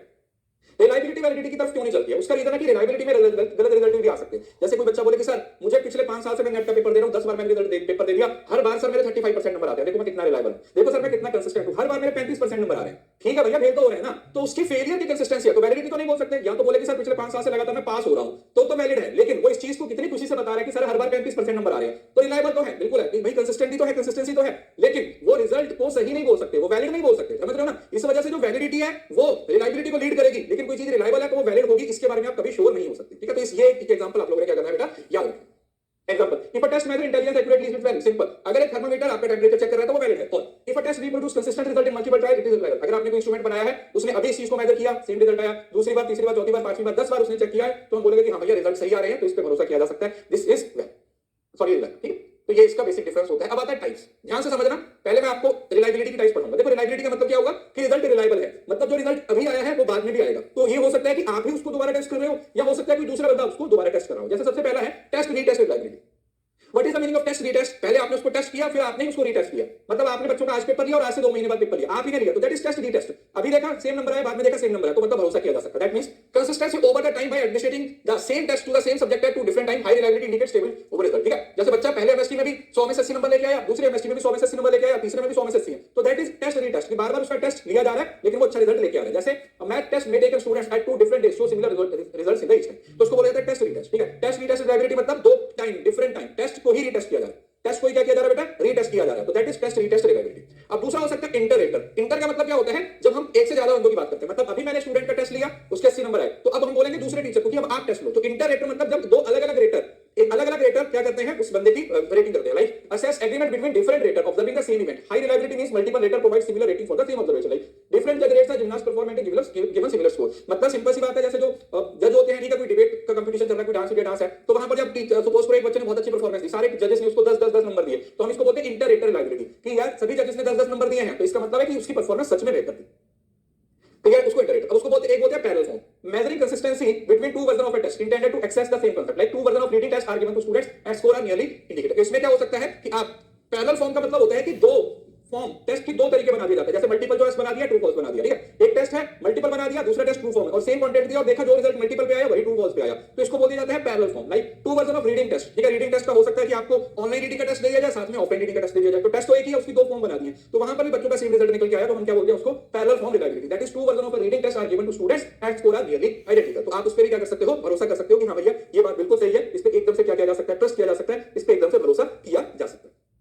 देन आता है इंटरनल कंसिस्टेंसी। इसका मतलब क्या होता है, इस एक टेस्ट है, जैसे एक टेस्ट है, तो उस टेस्ट के अंदर मतलब उस टेस्ट के सारे एलिमेंट्स क्या एक ही चीज के बारे में बात कर रहे हैं या नहीं, like items of in a personality test mattering extroversion show similar scores among respondents. जैसे एक टेस्ट है, अब उस टेस्ट के अंदर कुछ अलग-अलग एलिमेंट्स हो सकते हैं, तो क्या वो सारे एलिमेंट्स एक ही चीज की तरफ इशारा कर रहे हैं या क्या एक ही चीज की तरफ इशारा नहीं कर रहे हैं। सो इंटरनल कंसिस्टेंसी का मतलब होता है कि वो जो टेस्ट है उसकी सारी आइटम्स एक ही चीज के बारे में बता रही हैं या नहीं बता रही हैं। जैसे आप किसी का एटीट्यूड मेजर करना चाहते हो, तो उसके 5 पॉइंट हैं, तो 5 पॉइंट सारे एटीट्यूड के बारे में होना चाहिए, ऐसा नहीं है कि 4 पॉइंट एटीट्यूड और 1 परसेप्शन के बारे में, फिर वो गलत हो जाएगा। इंटरनल का मतलब क्या होगा कि टेस्ट के अंदर के एलिमेंट जिन सारी चीजों से मिलकर वो टेस्ट बना है, क्या वो सब एक ही चीज के बारे में इशारा कर रहे हैं या नहीं कर रहे हैं। So evaluate the consistency of item within the same test, उस टेस्ट के अंदर। High reliability indicate that items measure the same concept yield similar result often measured by Cronbach alpha. ठीक है, ये एक मेथड होता है, इसको क्रॉनबेच अल्फा बोला जाता है, आपने याद रखना है। ये इंटरनल कंसिस्टेंसी मतलब डिटेल में जाने की जरूरत नहीं है, इंटरनल कंसिस्टेंसी के लिए बोल सकते हैं। एक्सट्रोवर्जन मतलब जो बाहरी, मतलब समझ लो ना, एक्सट्रोवर्जन मतलब जैसे इंट्रोवर्ट होते हैं लोग, एक्सट्रोवर्ट होते हैं, ये पर्सनालिटी की टाइप है, that is the type of personality. तो इंटरनल कंसिस्टेंसी के अंदर क्या करते हो, आप टेस्ट के अंदर के सारे एलिमेंट्स को चेक करते हो। ठीक है, कि जो टेस्ट बनाया गया है, जैसे सपोज करो मैं आपका मैथ का टेस्ट चेक करना चाहता हूं, मैंने आपको 10 सवाल दे दिए, जिसमें से 2 इंग्लिश के दे दिए, 8 मैथ के दे दिए, तो क्या उसकी इंटरनल कंसिस्टेंसी होगी, बताना। मैं आपका मैथ का टेस्ट ले रहा हूं, मैंने आपको 10 सवाल दिए, जिसमें से 2 सवाल तो इंग्लिश के दे दिए, क्या मैं बोल सकता हूं कि ये इंटरनल कंसिस्टेंसी है, बताना। क्या मैं ये बोल सकता हूं कि ये इंटरनल कंसिस्टेंसी है? बोलो सर नहीं बोल सकते, क्यों? क्योंकि इंटरनल कंसिस्टेंसी का मतलब ये हुआ कि जितने भी एलिमेंट हैं वो एक ही चीज को बता रहे हैं, जितने भी एलिमेंट है वो एक ही चीज के बारे में बता रहे हैं, तो जब सारे एलिमेंट्स एक ही चीज के बारे में बताएंगे तो उसके लिए फिर इंटरनल कंसिस्टेंसी क्या हो जाएगी, मैटर करेगी, बाकी सब चीजें मैटर नहीं करेगी। ठीक है, तो इसको बोल देते हैं इंटरनल कंसिस्टेंसी। मतलब इंस्ट्रूमेंट के अंदर के सारे टेस्ट की बात की, इंस्ट्रूमेंट के अंदर के सारे टेस्ट हैं उसकी बात की जा रही है, that is internal consistency reliability, that is internal consistency reliability. Okay जी, तो ये रिलायबिलिटी की टाइप्स। अब आते हैं टाइप्स ऑफ वैलिडिटी। वैलिडिटी भी बहुत इंपॉर्टेंट है। वैलिडिटी में सबसे पहले आता है कंटेंट वैलिडिटी। कंटेंट सिंपल सी बात है, जो कंटेंट है क्या उस कंटेंट की बात सही से हो रही है, like ensure that all the relevant aspects being measured. High content validity means test represent the concept fully. जैसे मैं पूरे इंडिया पे मैं सर्च करना चाहता हूं कि जो भारत के लोग हैं उनकी ईटिंग हैबिट्स कैसी हैं। ठीक है, मैं क्या करना चाहता हूं कि मैं रिसर्च करना चाहता हूं कि जो इंडिया के लोग हैं उनकी ईटिंग हैबिट्स कैसी हैं, और उस केस में मैंने सिर्फ पंजाब के लोगों का डेटा ले लिया तो गलत हो जाएगा। क्यों? क्योंकि मैं तभी पूरे इंडिया की बात बता पाऊंगा जब मेरे पास पूरे इंडिया का डेटा होगा। राइट, सो कंटेंट वैलिडिटी मतलब a math test for grade 5 include all relevant topic, like fraction, addition, multiplication. समझ ना, मैथ का टेस्ट ले रहे हो, आपने सारे सवाल प्लस के डाल दिए, आपने सारे सवाल माइनस के डाल दिए, ठीक है, तो गलत है। आपको प्लस भी डालना है, माइनस भी डालना है, मल्टीप्लिकेशन भी डालना है, डिवीजन भी डालना है, तो 100% कवरेज होनी चाहिए। ठीक है, मैं इसमें एक वर्ड लिख दे रहा हूं, 100% कवरेज। 100% कवरेज की बात हो रही है। किसकी बात हो रही है बेटा? We are talking about 100% coverage. हम किसकी बात कर रहे हैं? हम 100% कवरेज की बात कर रहे हैं। राइट, तो दैट इज कंटेंट वैलिडिटी। उसके बाद दूसरे नंबर पे आता है कंस्ट्रक्ट वैलिडिटी। कंस्ट्रक्ट वैलिडिटी में आता है थ्योरेटिकल कांसेप्ट, मतलब examining whether test truly measure the theoretical concept. High construct validity means test aligned with the theoretical. A test designed to measure intelligence accurately, distinguish between different cognitive ability. जब भी हम किसी validity के कोई instrument बनाया जाता है, ध्यान से समझना, जब हम कोई भी इंस्ट्रूमेंट बनाते हैं तो पहले उसका थ्योरेटिकल कांसेप्ट बनाया जाता है, मतलब उसकी एक फाउंडेशन तैयार की जाती है। तो अगर हमारे रिसर्च उस फाउंडेशन को मेजर कर रहा है या नहीं कर रहा, वो जो थ्योरेटिकल कांसेप्ट हमने बनाया था क्या हम उसको बढ़ाएं, तो इस वजह से सो that is construct validity. Construct validity का मतलब क्या होगा? Theoretical concept. ठीक है, मतलब हम एक थ्योरेटिकल कांसेप्ट बनाते हैं उस चीज से, उसको हम क्या बोल देते हैं? That is what we call a test design to measure intelligence. मतलब आपने टेस्ट बनाया है जिसमें आप किसी की इंटेलिजेंस को चेक करना चाहते हो, accurately distinguish between different cognitive ability. अब क्या उसकी इंटेलिजेंस के अलग-अलग एलिमेंट्स को डिफाइन कर रहे हो या नहीं कर रहे? क्लियर है? So that a test design to measure intelligence accurately distinguish between different cognitive abilities, right? So that is construct validity. उसको हम क्या नाम दे देते हैं? कंस्ट्रक्ट वैलिडिटी का नाम दे देते हैं। उसके बाद आता है नेक्स्ट हमारे पास क्राइटेरियन वैलिडिटी। बहुत ही इंपॉर्टेंट है बेटा। What is the meaning of criterion validity? Criterion validity का मतलब क्या होता है? Assess how well a test correlate with the relevant external criteria, it can concurrent और प्रेडिक्टिव। मतलब स्टैट्स को correlate with college GPA showing predictive validity. मतलब criterion का मतलब क्या होता है कि कुछ क्राइटेरिया फिक्स किए जाते हैं, कुछ स्टैंडर्ड्स फिक्स किए जाते हैं। तो क्या हमारा टेस्ट उन स्टैंडर्ड्स को मीट कर रहा है या नहीं कर रहा? क्या वो हमारा टेस्ट उन स्टैंडर्ड्स को मीट कर रहा है या नहीं कर रहा? That is SAT score correlate with college GPA showing predictive validity. मतलब आपके क्लास में 90% नंबर आए थे, फिर आपका कोई एंट्रेंस एग्जाम है, उसमें भी आपने अच्छा स्कोर किया, ठीक है? मतलब आपने स्कूल में भी अच्छा परफॉर्म किया, आपने एंट्रेंस एग्जाम में भी, तो हम क्या बोल देंगे कि आपकी जो क्राइटेरियन वैलिडिटी है, वो जो 90% वाली वैलिडिटी थी, जहां कोई एंट्रेंस एग्जाम को क्लियर करने की वैलिडिटी थी, वो बेंचमार्क के साथ आप मीट करो, तो हम बोलेंगे कि हां भैया ये सही है, इस पे भरोसा किया जा सकता है, राइट? तो उसको बोलते हैं क्राइटेरियन वैलिडिटी। उसके बाद आता है फेस वैलिडिटी। देखो फेस वैलिडिटी किस पे डिपेंड करती है बेटा? फेस वैलिडिटी डिपेंड करती है रिसर्चर पे, कॉग्निटिव माइंड से रिलेटेड होता है। That is face validity. What is the meaning? मतलब फेस वैलिडिटी का मतलब होता है कि क्या जो इंस्ट्रूमेंट है वो देखने में सही है, और ये किस पे डिपेंड करता है? इट डिपेंड्स अपॉन रिसर्चर की जजमेंट पे डिपेंड करता है, रिसर्चर की जजमेंट पे डिपेंड करता है। So whether test appears to measure what it claims to measure in at face value, तो ये रिसर्चर की अपने हिसाब से बताएगा। रिसर्चर की मतलब अगर मैं उसको देखूंगा तो मेरी अपनी जजमेंट कुछ और होगी, कोई दूसरा बंदा देखेगा तो उसकी कोई जजमेंट और होगी, कोई तीसरा बंदा देखेगा तो उसकी जजमेंट कुछ और होगी। So a depression questionnaire look like it assess mental health from the question asked, ठीक है? मतलब देखने में आपने एक क्वेश्चनर बनाया, आपने उस क्वेश्चनर में पहले 2 क्वेश्चन पढ़े, मतलब वो क्वेश्चनर का ऑब्जेक्टिव ये देखना था कि मतलब डिप्रेशन से रिलेटेड था, मतलब हम उस judging a book by its cover आप बोल सकते हो। मतलब आप डिप्रेशन चेक करना चाहते हो तो पहले 2 सवाल आपने पढ़े तो आपको लगा कि ये डिप्रेशन से रिलेटेड है, पूरा इंस्ट्रूमेंट नहीं देखा, आपने पहले 2-3 सवाल पढ़े और आपने देखा कि यार सारे के सारे ये ना डिप्रेशन से रिलेटेड लगते हैं। तो अगर वो इंस्ट्रूमेंट दिखता है वैसा है, समझ रहे हो ना? फेस का मतलब है कि उसका चेहरा वैसा ही दिखता है, क्या उसकी शक्ल, क्या उस इंस्ट्रूमेंट की शक्ल ऐसी ही दिखती है जिसमें हम भरोसा कर सकते हैं, जिसको हम बोल सकते हैं कि हां भैया ये बात बिल्कुल सही है, इस पे भरोसा किया जा सकता है, दिस कैन बी ट्रस्टेड, इस पे भरोसा किया जा सकता है, इस पे विश्वास किया जा सकता है। तो that is what we call face validity. उसको क्या नाम दिया जाता है? That is what we call face validity. Appears to measure what it claims to measure the face value, क्या वो फेस वैल्यू को मेजर कर रहा है या नहीं, राइट? देन आता है इकोलॉजिकल। इकोलॉजिकल का मतलब होता है जनरलाइजेशन, ठीक है? ये determine if the finding the generalized to real world setting, ठीक है? अगर हमने एक इंस्ट्रूमेंट को यूज किया है तो क्या हम उस इंस्ट्रूमेंट को रियल लाइफ पे, ठीक है? इकोलॉजिकल में वर्ड याद रखना आपने, रियल लाइफ। इकोलॉजिकल पे आपने कौन सा वर्ड यूज कर याद कर रहे हैं? रियल। तो determines if findings can be generalized to real world setting. High ecological validity means result apply well to real. अगर हाई इकोलॉजिकल वैलिडिटी होगी तो हम बोल सकते हैं कि उसको रियल लाइफ पे अप्लाई किया जा सकता है, आम दुनिया में, आम नेचुरल सेटिंग में उसको क्या किया जा सकता है बेटा? अप्लाई किया जा सकता है। Driving simulating test is valid if accurately predict driving performance of real. जैसे नॉर्मली कि आप गाड़ी सीखने लगे हो तो पहले आपको सिमुलेटर पे गाड़ी सिखाई जा रही है, मतलब जो ड्राइविंग स्कूल आजकल तो नॉर्मल बना दिया ना, वो मतलब आपको रूम के अंदर बैठ के सिखा दिया जाता है। वहां पे पूरा क्या होता है? पूरा एक तरीके का सेटअप होता है, जैसे वो जहाज में होता है ना, आपने अगर रनवे 34 देखी होती है तो एक सिमुलेटर होता है, उस पे पहले आप सीखते हो ताकि कोई एक्सीडेंट वगैरह के चांस ना हो। तो सिमुलेटर पे आप सीखते रहते हो। सपोज करो सिमुलेटर पे आप 20 दिन से गाड़ी सीख रहे हो तो वहां पर आपने बहुत अच्छे से कर दिया, लेकिन अब एक्चुअली अगर आपको रियल लाइफ में लेके आए 20 दिन के बाद और वहां पे आपने सही गाड़ी चलाई, दैट मींस कि वो चीज उसमें इकोलॉजिकल वैलिडिटी काफी ज्यादा है, मतलब हम उस पे भरोसा कर सकते हैं। उस चीज को रियल लाइफ पे अप्लाई करने के बाद क्या हम उसको रियल लाइफ पे अप्लाई कर सकते हैं या नहीं कर सकते हैं? ये किसके अंदर आएगा? This will be covered under ecological validity. ये किसके अंदर कवर होगा बेटा? This will be covered under ecological validity. भैया हां ये इकोलॉजिकल वैलिडिटी है, इस पे भरोसा किया जा सकता है। इकोलॉजिकल का मतलब है बाहर की दुनिया से।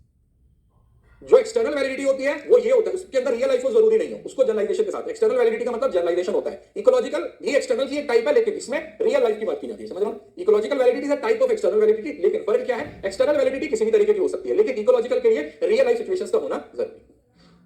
उसके बाद है predictive validity. What is the meaning of predictive validity? Predictive validity का मतलब क्या होता है कि जब आप प्रेडिक्शन करने की बात करते हो, when you try to predict how well a test can predict future outcome based on the current score. High predictive validity indicate the test score correlate with future performance. मतलब एक इंस्ट्रूमेंट जो हम use कर रहे हैं, क्या हम उससे फ्यूचर को प्रेडिक्ट कर सकते हैं? करंट डेटा का इस्तेमाल करके क्या हम फ्यूचर के जो प्रेडिक्शन है वो निकाल सकते हैं या नहीं निकाल सकते हैं? उसको क्या बोला जाता है? That is what we call predictive validity. जैसे high school GPA accurately predict college GPA demonstrating predictive validity. मतलब आपने स्कूल में अच्छा स्कोर लिया था, उसके बाद कॉलेज में जाके भी आपका अच्छा स्कोर आया, तो हम मतलब समझ रहे हो ना, बच्चे आपने स्कूल में कोई बच्चा इंटेलिजेंट है तो बोलते हैं कि बहुत अच्छा है, तो कॉलेज में भी जाके अच्छा करेगा, तो बच्चा कॉलेज में जाके अच्छा करता है। That is predictive validity. कि क्या आप प्रेडिक्ट कर पा रहे हो कि फ्यूचर में क्या होगा? मतलब उस इंस्ट्रूमेंट के बेसिस पे हम फ्यूचर को प्रेडिक्ट करने की कोशिश करते हैं। We try to predict it कि भैया आने वाले समय में क्या हो सकता है, either it is possible to check और नॉट, ठीक है? तो उसको बोला जाता है प्रेडिक्टिव वैलिडिटी। प्रेडिक्शन मतलब आज के बेसिस पे अगर हम कल के बारे में कुछ प्रेडिक्ट कर सकते हैं या नहीं कर सकते, कल के बारे में कुछ प्रेडिक्ट कर सकते हैं या नहीं कर सकते, तो वो चीज क्लियर, उसको बोला जाता है प्रेडिक्टिव वैलिडिटी। उसके बाद आता है convergent validity. Ensure that test correlate positively with other test method that same concept confirming they assess the similar. Score on two different anxiety test हो high positive correlation confirming convergent validity का मतलब क्या होता है बेटा? कि जो instrument हम यूज कर रहे हैं वो बाकी के इंस्ट्रूमेंट जो वैसे ही हैं उनके साथ पॉजिटिवली जुड़ा हुआ है, ठीक है? That means ensure that test correlate positively with other test method, ठीक है? कोई मतलब आप 2 टेस्ट यूज कर रहे हो और वो एक जैसे हैं, ठीक है? दोनों टेस्ट किसके बारे में यूज कर रहे हैं? Two scores on two different anxiety test show high positive correlation. That means कि आप कन्वर्जेंस का मतलब क्या होता है कि बाकी इंस्ट्रूमेंट्स के साथ पॉजिटिवली जुड़ा हुआ है। That is something related. Correlation आता है इसमें वर्ड जो आपने याद रखना है कि क्या ensure that test correlate positively with other test measuring the same concept अगर दो टेस्ट हैं और वो दोनों सेम कॉन्सेप्ट यूज कर रहे हैं, मतलब दो टेस्ट हैं वो दोनों सेम चीज को यूज मेजर कर रहे हैं, वो सेम चीज को क्या कर रहे हैं, मेजर करने की कोशिश कर रहे हैं, तो हम क्या बोल देते हैं कि दैट इज कन्वर्जेंट वैलिडिटी। मतलब जो चीजें पॉजिटिव हैं, जो चीजों के साथ कोरिलेशन होना चाहिए उन चीजों के साथ कोरिलेटेड हो रहे हैं, तो that is what we call कि यहां पर आप लोगों को कन्वर्जेंट वैलिडिटी देखने को। तो कन्वर्जेंट से आपने क्या वर्ड याद रखना है, कोरिलेशन। और कौन सा कोरिलेशन, पॉजिटिव कोरिलेशन। कौन सा कोरिलेशन, आपने पॉजिटिव कोरिलेशन को याद रखना है, that is related to the positive correlation. और जो डाइवर्जेंट होता है वो इसके ऑपोजिट होता है। Show that a test does not correlate with unrelated construct. A test measuring stress should have low correlation with test measuring happiness. मतलब अब वहां पर वो सेम टेस्ट के साथ पॉजिटिव भी होना चाहिए, और डाइवर्जेंट का मतलब है कि अगर कोई डिफरेंट टेस्ट है उसके साथ वो मैच ना कर जाए। मतलब आप डिप्रेशन चेक करना चाहते हो और दूसरी साइड पे एक टेस्ट है वो हैप्पीनेस चेक करना चाहता है, तो आपस में जुड़ने नहीं चाहिए। क्यों? क्योंकि अगर डिप्रेशन और हैप्पीनेस आपस में जुड़ गया तो क्या होगा, ठीक है, कुछ नहीं होगा, सब ब्लास्ट हो जाएगा। इस वजह से तो कन्वर्जेंट पॉजिटिवली लिंक होना चाहिए और ये नेगेटिवली लिंक होना चाहिए, ठीक है। दोनों में यही डिफरेंस है। अगर मैं कन्वर्जेंट की बात कर रहा हूं बेटा, तो कन्वर्जेंट में वो चीजें दो टेस्ट एक ही जैसे तो पॉजिटिवली जुड़ने चाहिए, और डाइवर्जेंट का मतलब दो टेस्ट डिफरेंट है तो उनमें किसी भी तरीके का कोई प्रेम संबंध पैदा नहीं हो सकता, ठीक है। इस वजह से so show that a test does not correlate with unrelated construct. High divergent validity means that the test is specific to concept being measured and not other factors, ठीक है कि भैया सिर्फ उस टेस्ट के साथ के सेपरेट कॉन्सेप्ट्स हैं जो उसके साथ वो किसी तरीके से रिलेट नहीं कर पाएगा। सो टेस्ट मेजरिंग स्ट्रेस, बताया ना, ये टेस्ट है वो स्ट्रेस को मेजर कर रहा है, should have low correlation with test measuring happiness, happiness वाले के साथ। अगर सपोज करो ये भी हैप्पीनेस था, ये भी हैप्पीनेस है, तो इसको बोल देंगे कन्वर्जेंट, इसको कन्वर्जेंट बोल देंगे। और अगर ये हैप्पीनेस है और ये स्ट्रेस है, तो इसके लिए अंदर कौन सा होना चाहिए, डाइवर्जेंट। तो अगर आपस में जुड़ रहे हैं तो वहां पर कन्वर्जेंट वैलिडिटी हो जाएगी, और अगर आपस में जुड़ नहीं रहे हैं तो उसको डाइवर्जेंट वैलिडिटी बोल देंगे, ठीक है। यहां पर मैंने एग्जांपल भी लिख, इसको बोल दिया था डाइवर्जेंट वैलिडिटी। तो ये आप लोगों की सारी टाइप्स ऑफ वैलिडिटी है, ठीक है, रिलायबिलिटी और वैलिडिटी की टाइप्स। आई होप कि आपको सभी के कीवर्ड भी समझ आ गए होंगे। मैंने सबकी आपको एग्जांपल्स भी लिखी हैं, और खास करके हिंदी में भी साथ में दिया हुआ है, और हर चीज की एग्जांपल दी हुई है। इवन के कुछ चीजें तो फुल कोर्स में भी हमने विदाउट एग्जांपल्स पढ़ी थी, लेकिन इसी वजह से मैं बोलता हूं कि फुल कोर्स को देखने के बाद इस कोर्स को देखना कॉम्प्लीमेंट्री हो जाता है। कॉम्प्लीमेंट्री इन द सेंस, आपने फुल कोर्स देखा, उसके बाद आपने ये देखा, इन दोनों से बाहर आपको कुछ भी पेपर में देखने को नहीं मिलेगा, ठीक है। जो कुछ भी आएगा वो यहीं से आएगा, चाहे वो फुल कोर्स से आए चाहे वो रिवीजन कोर्स से आए, लेकिन ये है कि आपको आएगा। उसके बाद नेक्स्ट टॉपिक आता है रिसर्च पैराडाइम। अब पैराडाइम का मतलब क्या होता है, ठीक है, research paradigm, positivism and non post positivism. अब ये रिलेट करना है बहुत सिंपल तरीके से। जब हम पॉजिटिविज्म की बात करते हैं तो ये क्वांटिटेटिव रिसर्च होती है, साइंटिफिक रिसर्च होती है, और दूसरा जहां पर हम पोस्ट पॉजिटिविज्म की बात करते हैं तो ये क्वालिटेटिव रिसर्च का पार्ट होता है, ठीक है, that is the part of qualitative research. तो पॉजिटिविज्म एंड पोस्ट पॉजिटिविज्म ये दोनों आपस में एक दूसरे से ऑपोजिट हैं। पॉजिटिविज्म क्वांटिटेटिव डेटा की बात करता है, और जो पोस्ट पॉजिटिविज्म है वो क्वालिटेटिव डेटा की बात करता है। सो पहले अगर हम इनको थोड़ा सा समझने की कोशिश करते हैं, रिसर्च पैराडाइम का मतलब पहले समझ लेते हैं, what is the meaning of research paradigm. Research paradigm का मतलब होता है बेटा कि जब एक साइंटिफिक थॉट होता है उसको फॉलो करने वाले बहुत सारे लोग होते हैं, तो हम बोलते हैं कि ये पैराडाइम एक धारणा बन जाती है, सब लोग उसी को फॉलो कर रहे हैं। जैसे एक टाइम पे साइंटिफिक मैनेजमेंट था, तो जितने भी रिसर्चर आए थे वो सारे के सारे साइंटिफिक मैनेजमेंट को फॉलो कर रहे थे। उसके बाद फिर एडमिनिस्ट्रेटिव मैनेजमेंट वाले आ गए, सब लोग एडमिनिस्ट्रेटिव मैनेजमेंट को फॉलो करने लगे। उसके बाद फिर दूसरे हमारे पास ब्यूरोक्रेटिक आ गए, तो वो ब्यूरोक्रेसी के बारे में बात करें। तो इस तरीके से चीजें हैं वो लगातार क्या होती रही है, चेंज होती रहती है। तो एक पर्टिकुलर टाइम पर एक पर्टिकुलर व्यू पॉइंट को फॉलो करने वाले लोगों को बोला जाता है कि they are following a paradigm. और उसमें सबसे पहले हमारे पास होता है पॉजिटिविज्म। पॉजिटिविज्म का मतलब क्या होता है कि knowledge is based on observable and measurable fact through scientific method, कि वो चीज जो साइंटिफिक चीजों के द्वारा साबित की जा सकती है, जिसको मेजर किया जा सकता है, जिसको ऑब्जर्व किया जा सकता है, सिर्फ वो सच्चाई है, उसके अलावा और कोई भी चीज सच्चाई नहीं हो सकती।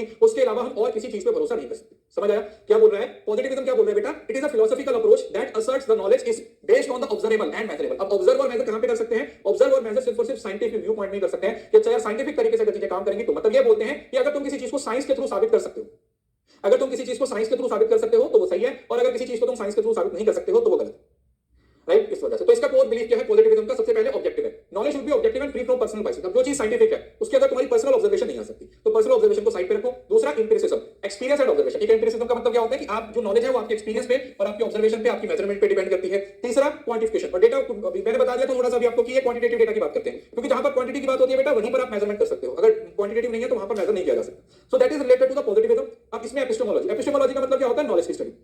Epistemology is something that is related to knowledge. Knowledge क्या है, कहां से आ रही है, इन सब चीजों को एपिस्टेमोलॉजी बोला जाता है। So positivism emphasise true knowledge is objective and can be tested scientifically. तो ये क्या बोलते हैं कि जो पॉजिटिविज्म के थ्रू आपको नॉलेज मिलती है वो आपकी वेरीफाइड हो सकती है, आप उसको वेरीफाई कर सकते हो, वो ऑब्जेक्टिव हो सकती है, उसमें किसी तरीके की कोई बायसनेस नहीं होगी। So positivism emphasise the true knowledge, की जो ट्रू नॉलेज है, जो रियल नॉलेज है, इज ऑब्जेक्टिव। ये पूरी तरह क्या होती है, ऑब्जेक्टिव होती है and can be tested scientifically, और इसको साइंटिफिकली टेस्टेड किया जा सकता है। Only observable fact can be considered as knowledge. वो चीज है जिसको ऑब्जर्व किया जा सकता है, जिसको मेजर किया जा सकता है, सिर्फ वही सच्चाई है, उसके अलावा किसी चीज को हम सत्य नहीं मानेंगे, उसके अलावा हम किसी चीज पर भरोसा नहीं करेंगे, उसके अलावा हम किसी चीज पर ट्रस्ट नहीं करेंगे।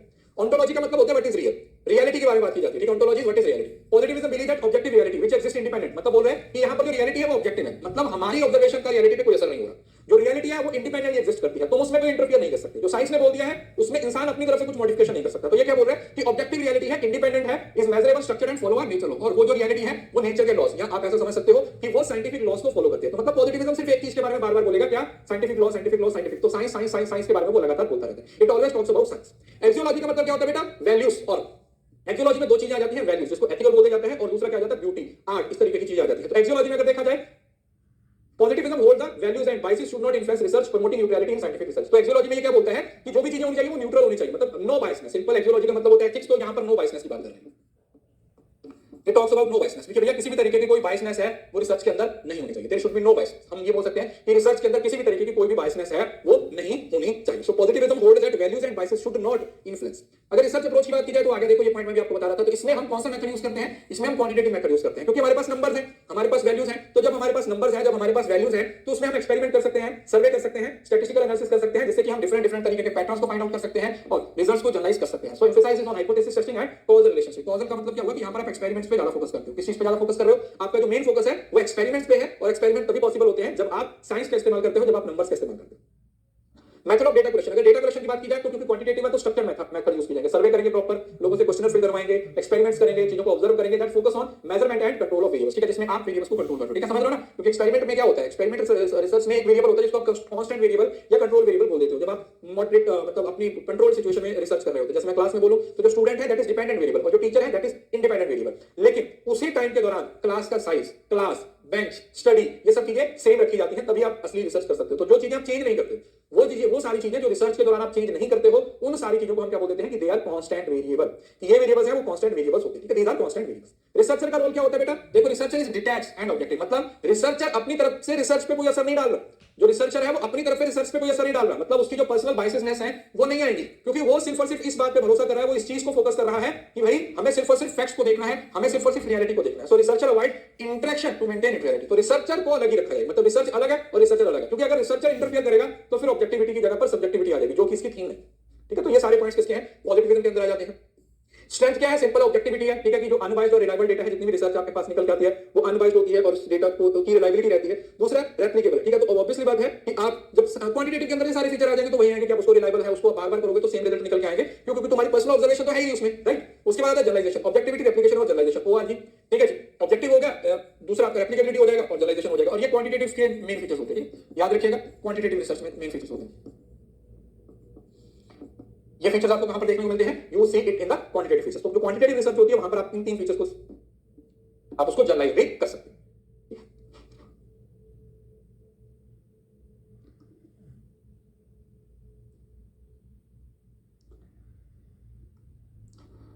बीच में थोड़ा स्टक हुआ था लेकिन अभी चल गया, अभी चल रहा है बेटा, अभी स्टक नहीं है, अभी चल गया।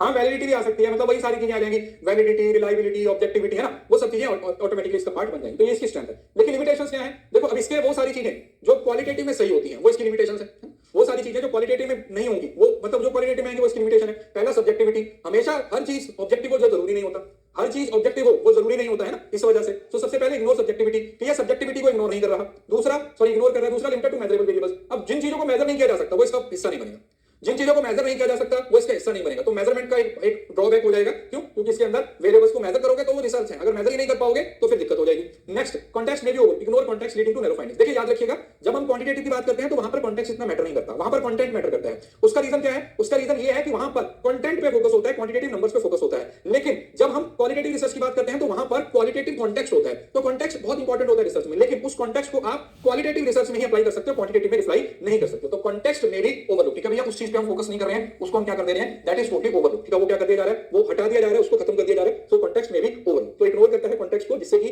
जो फाइंडिंग्स होती हैं वो कम हो जाती है। अरे बंद करके चला लो बेटा, वीडियो चल रहा है, बंद करके चला लो, बीच में स्टॉप हुआ था लेकिन अभी चल।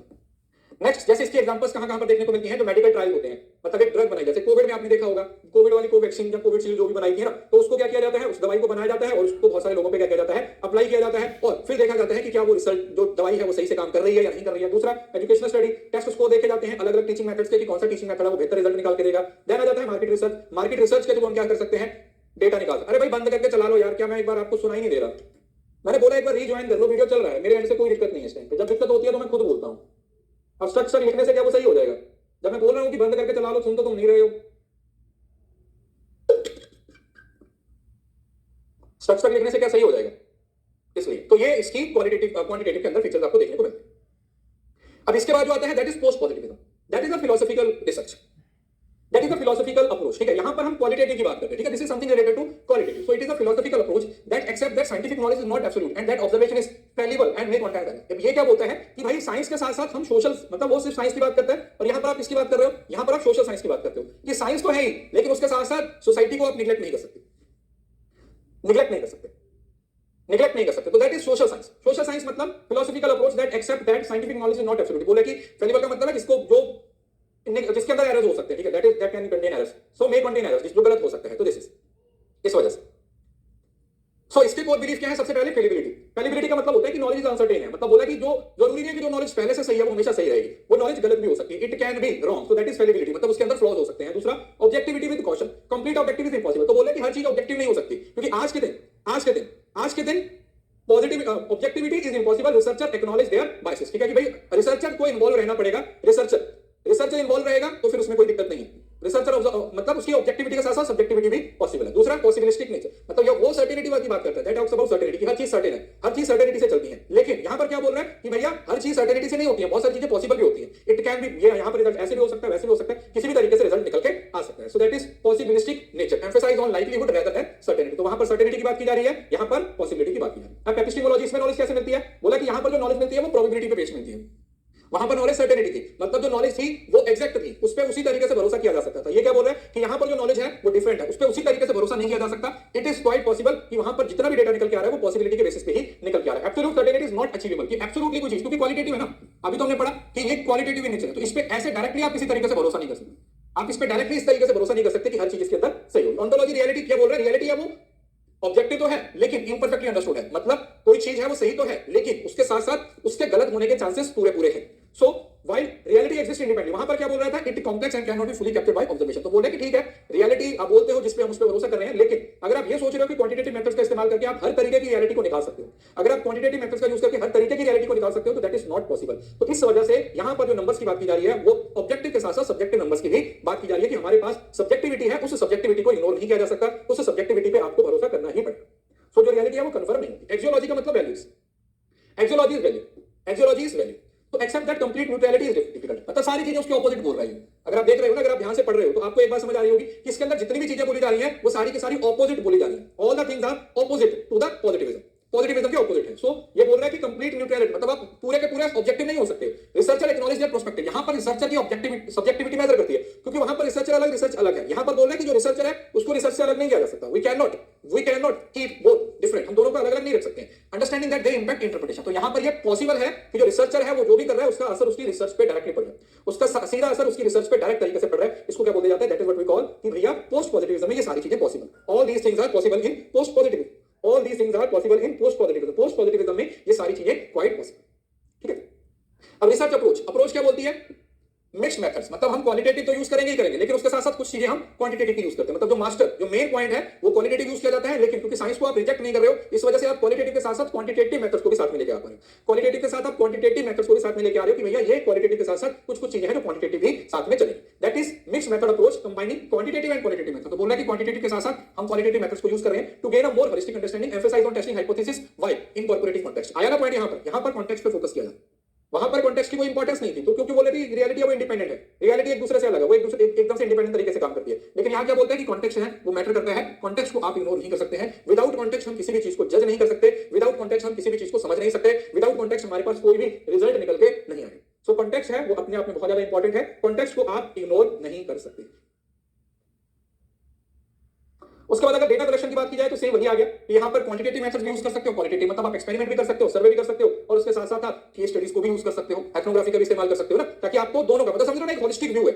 जब भी हम किसी चीज को सेकंड पॉइंट पे डिस्कस करते हैं, मतलब कोई एक चीज है वो ऑब्सोलेट हो चुकी है, वो बाहर जा चुकी है, नई चीज आई है, वो नई चीज आती है इस वजह से क्योंकि पुरानी में कुछ फ्लॉज आ गए थे, पुरानी में कुछ एरर्स आ गए थे, पुरानी में कुछ प्रॉब्लम्स आ गई थी, तो उन्हीं प्रॉब्लम्स को खत्म करने के लिए ही जो नई चीज है वो निकल के आती है। सो रिसर्चर का रोल क्या होता है भाई, रिसर्चर अब इन्वॉल्व रहेगा, वो अपनी रिसर्च से अलग नहीं है। अब आप यहां पे ये नहीं बोल सकते कि रिसर्चर अलग है रिसर्च अलग है, नहीं, रिसर्चर और रिसर्च दोनों एक साथ चल रहे हैं, रिसर्चर और रिसर्च दोनों एक साथ काम कर रहे हैं, दोनों की एक साथ जो रिसर्च है वो हो रही है, that is involve yet aware of biases, बोला कि भैया इन्वॉल्व तो है लेकिन उसको पता भी है कि उसकी वजह से बायसेस हो सकते हैं, तो वो बहुत सोच समझ के उसका हिस्सा बनता है। The aim to minimize but accept complete objectivity, researcher reflect of their influence on findings, तो मतलब यहां पर जो भी फाइंडिंग जो भी रिजल्ट निकल के आएगा वो उस पे रिसर्चर का असर होगा, रिसर्चर का उस पे इंपैक्ट होगा, दैट इज वेरी इंपॉर्टेंट, उसका रिसर्चर का इंपैक्ट होगा, उसमें लिखा हुआ influence on findings, researcher in findings को क्या करेगा, इन्फ्लुएंस करेगा। अब अगर इसके स्ट्रेंथ की बात की जाए, मतलब इसके फीचर्स की बात की जाए, तो सबसे पहले फ्लेक्सिबिलिटी। क्यों? क्योंकि दोनों मेथड्स का इस्तेमाल कर रहे हैं हम, पॉजिटिव मेथड्स का भी और पोस्ट पॉजिटिविज्म का। आप बोल सकते हो कि आप क्वांटिटेटिव मेथड्स को भी यूज कर रहे हो, क्वालिटेटिव मेथड्स को भी यूज कर रहे हो। जब आप दोनों मेथड्स को यूज कर रहे हो, दैट इज कि यहां पर फ्लेक्सिबिलिटी है। यहां पर क्या है? यहां पर फ्लेक्सिबिलिटी है। दूसरा, एक्नॉलेजमेंट ऑफ बायसेस। अब पहले वाले केस में तो हम बायसेस की बात ही नहीं करते कि जब रिसर्चर को अलग ही कर दिया तो वो इन्फ्लुएंस कैसे करेगा, लेकिन यहां पर आप एक्सेप्ट करते हो कि हाँ भाई रिसर्चर इन्वॉल्व रहेगा तो उसकी वजह से इफेक्ट हो सकता है। सो हम एक्नॉलेज करते हैं बायसनेस हो सकती है, सब्जेक्टिविटी हो सकती है, और adaptability, open to revising theories with new idea. अब ये सबसे इंपॉर्टेंट पॉइंट है। क्यों? क्योंकि ये रियलिटी को चैलेंज करता है। ये क्या बोलता है कि ऐसा नहीं है कि जो आपने बोल दिया, साइंस ने बोल दिया कि ऐसा ही होगा, हमेशा फेलिबिलिटी होती है। मतलब हमेशा आपकी असली रियलिटी में जो भी आपने बोला है उसके अंदर फ्लॉज हो सकते हैं, तो हम पॉसिबल मान के चलते हैं। जैसे अभी आप लोगों ने पढ़ा होगा, स्कूल टाइम पे होता था, गैलीलियो से पहले जितने भी साइंटिस्ट थे वो क्या बोलते थे? वो बोलते थे कि भैया सूर्य धरती के इर्द गिर्द घूमता है। तो पॉजिटिविज्म के हिसाब से वो सच साबित कर रहे थे कि ठीक है भाई धरती है वो अपनी जगह पे खड़ी हुई है, सूर्य उसके इर्द गिर्द घूम रहा है। लेकिन उसके बाद गैलीलियो आया, उसने इस बात को क्या कर दिया? निगलेक्ट कर दिया। क्यों? क्योंकि वो बोला कि ये बात जब तक अभी तक बोली जा रही है एकदम से गलत है। क्यों? क्योंकि अल्टीमेटली देखा जाए तो सूरज अपनी जगह पे खड़ा हुआ है और धरती उसके इर्द गिर्द चक्कर काट रही है। So that is a simple example of positivism and post positivism. ठीक है, इससे आप समझ पाओगे कि किस तरीके से जो चीजें पॉजिटिविज्म में आती हैं वो पोस्ट पॉजिटिविज्म में रिजेक्ट भी हो सकती हैं, उनको निगलेक्ट भी किया जा सकता है, उनके अंदर बोली जाने वाली बातों को हटाया भी जा सकता है, उसको रिमूव भी किया जा सकता है। ठीक है, तो इस वजह से लेकिन वहीं पे इसकी कुछ लिमिटेशंस भी हैं। That is partial objectivity. सबसे पहले तो इसके अंदर ऑब्जेक्टिविटी पार्शियल होती है। दूसरा, थोड़ा कॉम्प्लेक्स हो जाता है। और कॉम्प्लेक्स क्यों हो जाता है? क्योंकि इस वजह से, क्योंकि आप पॉजिटिविज्म के मेथड भी यूज कर रहे हो, मतलब आप क्वांटिटेटिव मेथड भी यूज कर रहे हो और उसके साथ साथ आप क्वालिटेटिव मेथड भी यूज कर रहे हो, तो दोनों मेथड यूज करने की वजह से ये थोड़ा सा दिक्कत करता है। और interpretive challenge, interpretation is subjective and may very. अब हर बंदा अपने हिसाब से रिजल्ट निकालेगा, तो अगर मैं एक चीज को पोस्ट पॉजिटिविज्म से स्टडी कर रहा हूं और कोई दूसरा बंदा उस चीज को पोस्ट पॉजिटिविज्म से स्टडी कर रहा है, तो हमारे रिजल्ट आपस में मैच करेंगे जरूरी नहीं। इट इज नॉट कंपल्सरी कि भैया जो मैं बोल रहा हूं वही वो बोलेगा। हर किसी की ऑब्जेक्टिविटी सब्जेक्टिविटी अलग अलग है। मेरे को कुछ और लगता है, मैंने अपने हिसाब से बोला, उसको कुछ और लगता है, उसने अपने हिसाब से बोला, तो दोनों ही चीजों में दिक्कत है वो देखने को मिल सकती है। एग्जांपल जैसे health study, examining the outcome both quantitative survival rates and qualitative, patient की फीलिंग, कि पेशेंट की फीलिंग का उसके सर्वाइवल पे कितना असर होता है। या फिर एजुकेशन में सर्वे और interviews to understand learning outcome and experience, तो आप सर्वे भी करते हो, ऑब्जर्व भी कर सकते हो। Next, social science studies combining survey data with interviews to understand, तो समझ रहे हो ना, कुछ वो न्यूमेरिकल डेटा भी यूज कर रहे हो आप, नंबर्स मतलब आप क्वेश्चनर वगैरह भी यूज कर सकते हो, और साथ में नॉन न्यूमेरिक मतलब आप इंटरव्यूज भी ले सकते हो, आप ऑब्जर्वेशन भी कर सकते हो, चाहे वो डायरेक्ट ऑब्जर्वेशन हो चाहे वो इनडायरेक्ट हो। ठीक है, डिपेंड करता है डायरेक्ट ऑब्जर्वेशन जब आप रिसर्च का पार्ट बन जाती हो। इनडायरेक्ट का मतलब क्या होता है? जब आप रिसर्च का पार्ट नहीं बनते, आप दूर से बैठ के ऑब्जर्व करते हो। ठीक है, कैमरा वगैरह लगा के किसी भी तरीके से। उसके बाद इसका एक कंपैरिजन चार्ट है जो आपको इस पूरे टॉपिक को क्या कर देगा? रिकॉल करवा देगा, रिवाइज करवा देगा। सबसे पहले पॉजिटिविज्म है और पोस्ट पॉजिटिविज्म। पॉजिटिविज्म है philosophical approach that assert that knowledge is derived from observable and measurable fact using scientific method. तो पॉजिटिविज्म क्या बोल रहा है कि जो नॉलेज है वो साइंस पे डिपेंड करती है, जो नॉलेज है उसको ऑब्जर्व किया जा सकता है, नॉलेज है उसको मेजर किया जा सकता है, और नॉलेज है वो इंडिपेंडेंट है। लेकिन पोस्ट पॉजिटिविज्म क्या बोलते हैं कि साइंटिफिक नॉलेज की बहुत लिमिटेशंस हैं और and incorporate both measurable data and context. तो ये बोलते हैं कि हम मेजर तो कर सकते हैं लेकिन साथ में कॉन्टेक्स्ट भी इंपॉर्टेंट है। मतलब this is science and this is social science. यहां पर आप साइंस की बात कर रहे हो, यहां पर आप किसकी बात कर रहे हो? सोशल साइंस की बात कर रहे हो। दूसरा, एपिस्टेमोलॉजी मतलब थ्योरी ऑफ नॉलेज। ये नॉलेज कहां से आ रही है, क्या कॉन्टेक्स्ट है नॉलेज में, दोनों का अलग अलग है। लाइक ये क्या बोल रहे हैं कि नॉलेज ऑब्जेक्टिव है, that is free from bias and focus on observable fact. तो ये क्या बोल रहे हैं कि जो नॉलेज है उसमें कोई बायस नहीं है, नॉलेज ऑब्जेक्टिव है, नॉलेज इंडिपेंडेंट है रिसर्चर से। तो रिसर्चर अपने से नॉलेज को अफेक्ट नहीं करता है। लेकिन ये क्या बोलता है? Except that knowledge is probabilistic, probability की बात की जा रही है, and may contain errors, knowledge is viewed as approximation of reality not absolute. भैया वो रियलिटी अप्रोक्सीमेशन तो हो सकती है लेकिन वो रियलिटी नहीं हो सकती। It can not be real in any context. ये किसी भी तरीके से रियल नहीं हो सकती। क्यों? क्योंकि रियलिटी बोला कि कोई एक रियलिटी नहीं है, दुनिया में बहुत तरीके की रियलिटीज क्या करती हैं? एग्जिस्ट करती हैं। दूसरा, ऑन्टोलॉजी, रियलिटी कैसी होगी? सिंपल सी बात है, बोला रियलिटी ऑब्जेक्टिव है, external and can be measured. देखो कीवर्ड बहुत इंपॉर्टेंट है। रियलिटी ऑब्जेक्टिव है, जो चीज रियल है उसको साइंस के थ्रू साबित किया जा सकता है, एक्सटर्नल है and can be measured. Reality exist independent of human perception. बोला कि तुम्हारी परसेप्शन, इंसानों की परसेप्शन रियलिटी पे कोई असर नहीं डालती। तुम क्या बोल रहे हो उससे कोई फर्क नहीं पड़ता, कोई दूसरा इंसान क्या बोल रहा है उससे कोई फर्क नहीं पड़ रहा, जो रियल है वो रियल रहेगा। तुम्हारी अपनी ऑब्जर्वेशन का रिसर्च पे कोई असर नहीं हो रहा। लेकिन ये क्या बोला कि reality is complex and layered. तो बोला कि रियलिटी इतना ऑब्जेक्टिव नहीं है कि आप उसको निकाल के रखो, रियलिटी में कॉन्टेक्स्ट ऐड होता है तो रियलिटी कॉम्प्लेक्स हो जाती है। It is not fully measurable. इस वजह से ना तो इसको कोई फुली मेजरेबल नहीं किया जा सकता, और ह्यूमन परसेप्शन हमारी अंडरस्टैंडिंग फिट को पॉसिबल है कि वो अफेक्ट करती है, मतलब सब्जेक्टिव है। मेरे लिए रियलिटी का मतलब कुछ होगा, एक चीज का मतलब कुछ और होगा, दूसरे पर्सन के लिए उसी रियलिटी का मतलब कुछ और होगा, तीसरे पर्सन के लिए उसी रियलिटी का मतलब कुछ और होगा, चौथे पर्सन के लिए उसी रियलिटी का मतलब कुछ और होगा। तो हर किसी के लिए रियलिटी का जो डिफरेंट है वो मीनिंग निकल के आता है। ठीक है, हर किसी के लिए रियलिटी का जो मीनिंग है बेटा वो डिफरेंट है। मेरे लिए कुछ अलग मतलब होगा, तुम्हारे लिए कुछ अलग मतलब होगा, हर किसी के लिए डिफरेंट मतलब देखने को मिलता है। मेटाफिजिक्स का कॉम्बिनेशन लेके चलते हैं। सच मेटाफिजिक्स तो एक ब्रांच है फिलॉसफी की, उसका ऐसे डायरेक्ट पॉजिटिविज्म पोस्ट पॉजिटिविज्म के साथ कोई लेना देना नहीं। Belief about knowledge, knowledge is certain and universal. तो अगर नॉलेज के बारे में बात की जाए तो ये क्या बोलता है कि एक बार जो नॉलेज बन गई बस वो फाइनल है, यूनिवर्सल है, मतलब एक साइंस का लॉ है। अगर एक साइंस का लॉ एक जगह पर अप्लाई हो रहा है तो वो पूरी दुनिया में अप्लाई होगा। साइंस का एक लॉ जो एक जगह पर अप्लाई हो रहा है वो पूरी दुनिया पे अप्लाई होगा। सिर्फ ऐसा नहीं है कि वो एक जगह पर अप्लाई होगा, अगर वो एक जगह पर अप्लाई हो रहा है तो that is universal in nature, तो वो पूरी दुनिया पे अप्लाई होगा। क्या होगा? वो पूरी दुनिया पे क्या होगा बेटा? अप्लाई होगा। सो knowledge is certain and universal, what is known can be proven and objective truth if tested scientifically. जो चीज सच है उसको साइंस के मेथड्स के द्वारा क्या किया जा सकता है? साबित किया जा सकता है। उसको साइंस के मेथड्स के द्वारा क्या किया जा सकता है? साबित किया जा सकता है। So knowledge is probable and fallible. Fallible मतलब त्रुटिपूर्ण, जिसमें प्रॉब्लम्स हो सकती है। It may change with new evidence, तो ये एविडेंस के बेसिस पे चेंज होता है। And absolute certainty is difficult to achieve, और उसके अंदर जरूरी नहीं है कि जो सर्टेनिटी है वो आपको अचीव होगी, उसके अंदर जो आपको सर्टेनिटी है वो अचीव होगी ये पॉसिबल नहीं। Research approach, quantitative method use किए जाते हैं, हाइपोथेसिस टेस्टिंग पे मेन फोकस होता है। मेन फोकस किस पे होता है? हाइपोथेसिस टेस्टिंग पे होता है, एक्सपेरिमेंट्स पे होता है और स्टैटिस्टिकल मतलब नंबर्स पे फोकस होता है। न्यूमेरिकल डेटा को कंसीडर किया जाता है कि नंबर्स हैं वो ज्यादा अहम रोल प्ले करते हैं। यहां पर जो मास्टर प्लान होता है वो तो क्वालिटेटिव ही होता है, लेकिन उसके साथ साथ क्वांटिटेटिव का भी कॉम्बिनेशन यूज किया जाता है, मतलब मिक्स मेथड बोल सकते हो। You call it mix method approach. Mix method का मतलब क्या हुआ कि यहां पर कुछ क्वांटिटेटिव मेथड्स भी और साथ में क्वालिटेटिव मेथड्स भी। हम क्वांटिटेटिव मेथड्स का भी इस्तेमाल करते हैं, हम क्वालिटेटिव मेथड्स का भी इस्तेमाल करते हैं, जिससे कि हम जो कॉम्प्लेक्स रियलिटीज होती हैं, जो हमारे सामने कॉम्प्लेक्स रियलिटीज होती हैं, उन रियलिटीज के डिफरेंट डिफरेंट पर्सपेक्टिव्स होते हैं, उन सभी को कंसीडर कर सकते हैं, उन सभी पर भरोसा कर सकते हैं, उन सभी को यूज कर सकते हैं। अगर रिसर्चर के रोल की बात की जाए, if you talk about the role of researcher, तो रिसर्चर का रोल क्या है? अभी थोड़ी देर पहले पढ़ा था, रिसर्चर डिटैच रहता है। डिटैच का मतलब क्या हुआ कि रिसर्चर का अपना कोई रोल नहीं है, जो भी उसकी पर्सनल जजमेंट है, जो भी उसका पर्सनल बायसनेस है, उसको साइड पे करेंगे और वो सिर्फ और सिर्फ किस पे फोकस करेगा? वो सिर्फ और सिर्फ फैक्ट्स पे फोकस करेगा। वो किस पे फोकस करेगा? वो सिर्फ फैक्ट्स पे फोकस करेगा। और यहां पर research is aware of biases, तो बोला कि रिसर्चर है वो बायसेस से अवेयर है and tries to minimize that but recognize that complete objectivity is challenging. उसको मालूम है कि बायसेस हो सकते हैं, लेकिन फिर भी वो उन बायसेस को क्या करने की कोशिश करेगा? वो उन सारे बायसेस को बेटा रिमूव करने की कोशिश करेगा। वो ऐसा सोचेगा कि मैं क्या करूं इस तरीके से कि जो बायसेस हैं उनको क्या कर सकूं? रिमूव कर सकूं। देन आ जाता है data collection method. Data collection method का मतलब क्या हुआ? Primarily experiment, numerical quantitative data use किया जा रहा है। तो हम एक्सपेरिमेंट करते हैं, हम सर्वेस करते हैं, हम स्ट्रक्चर्ड ऑब्जर्वेशन करते हैं, जिससे कि हमारे पास नंबर आ जाते हैं, मेजरमेंट कर सकते हैं और एक्सपेरिमेंट कर सकते हैं, जिसके अंदर वेरिएबल्स को पॉसिबल है कि कंट्रोल कर सके। और दूसरी साइड पे पोस्ट पॉजिटिविज्म में use both experimental and observational method. बोला कि एक्सपेरिमेंटल और ऑब्जर्वेशन मेथड दोनों यूज करते हैं with interviews, case studies and ethnography. ठीक है, ये जो आपके मेथड से जो क्वालिटेटिव के भी हैं और कुछ क्वांटिटेटिव से भी आप ले सकते हैं। अगर आप एग्जांपल्स की बात करें तो इस एग्जांपल्स में क्या देखने को मिलता है आपका, और साथ में लिमिटेशन।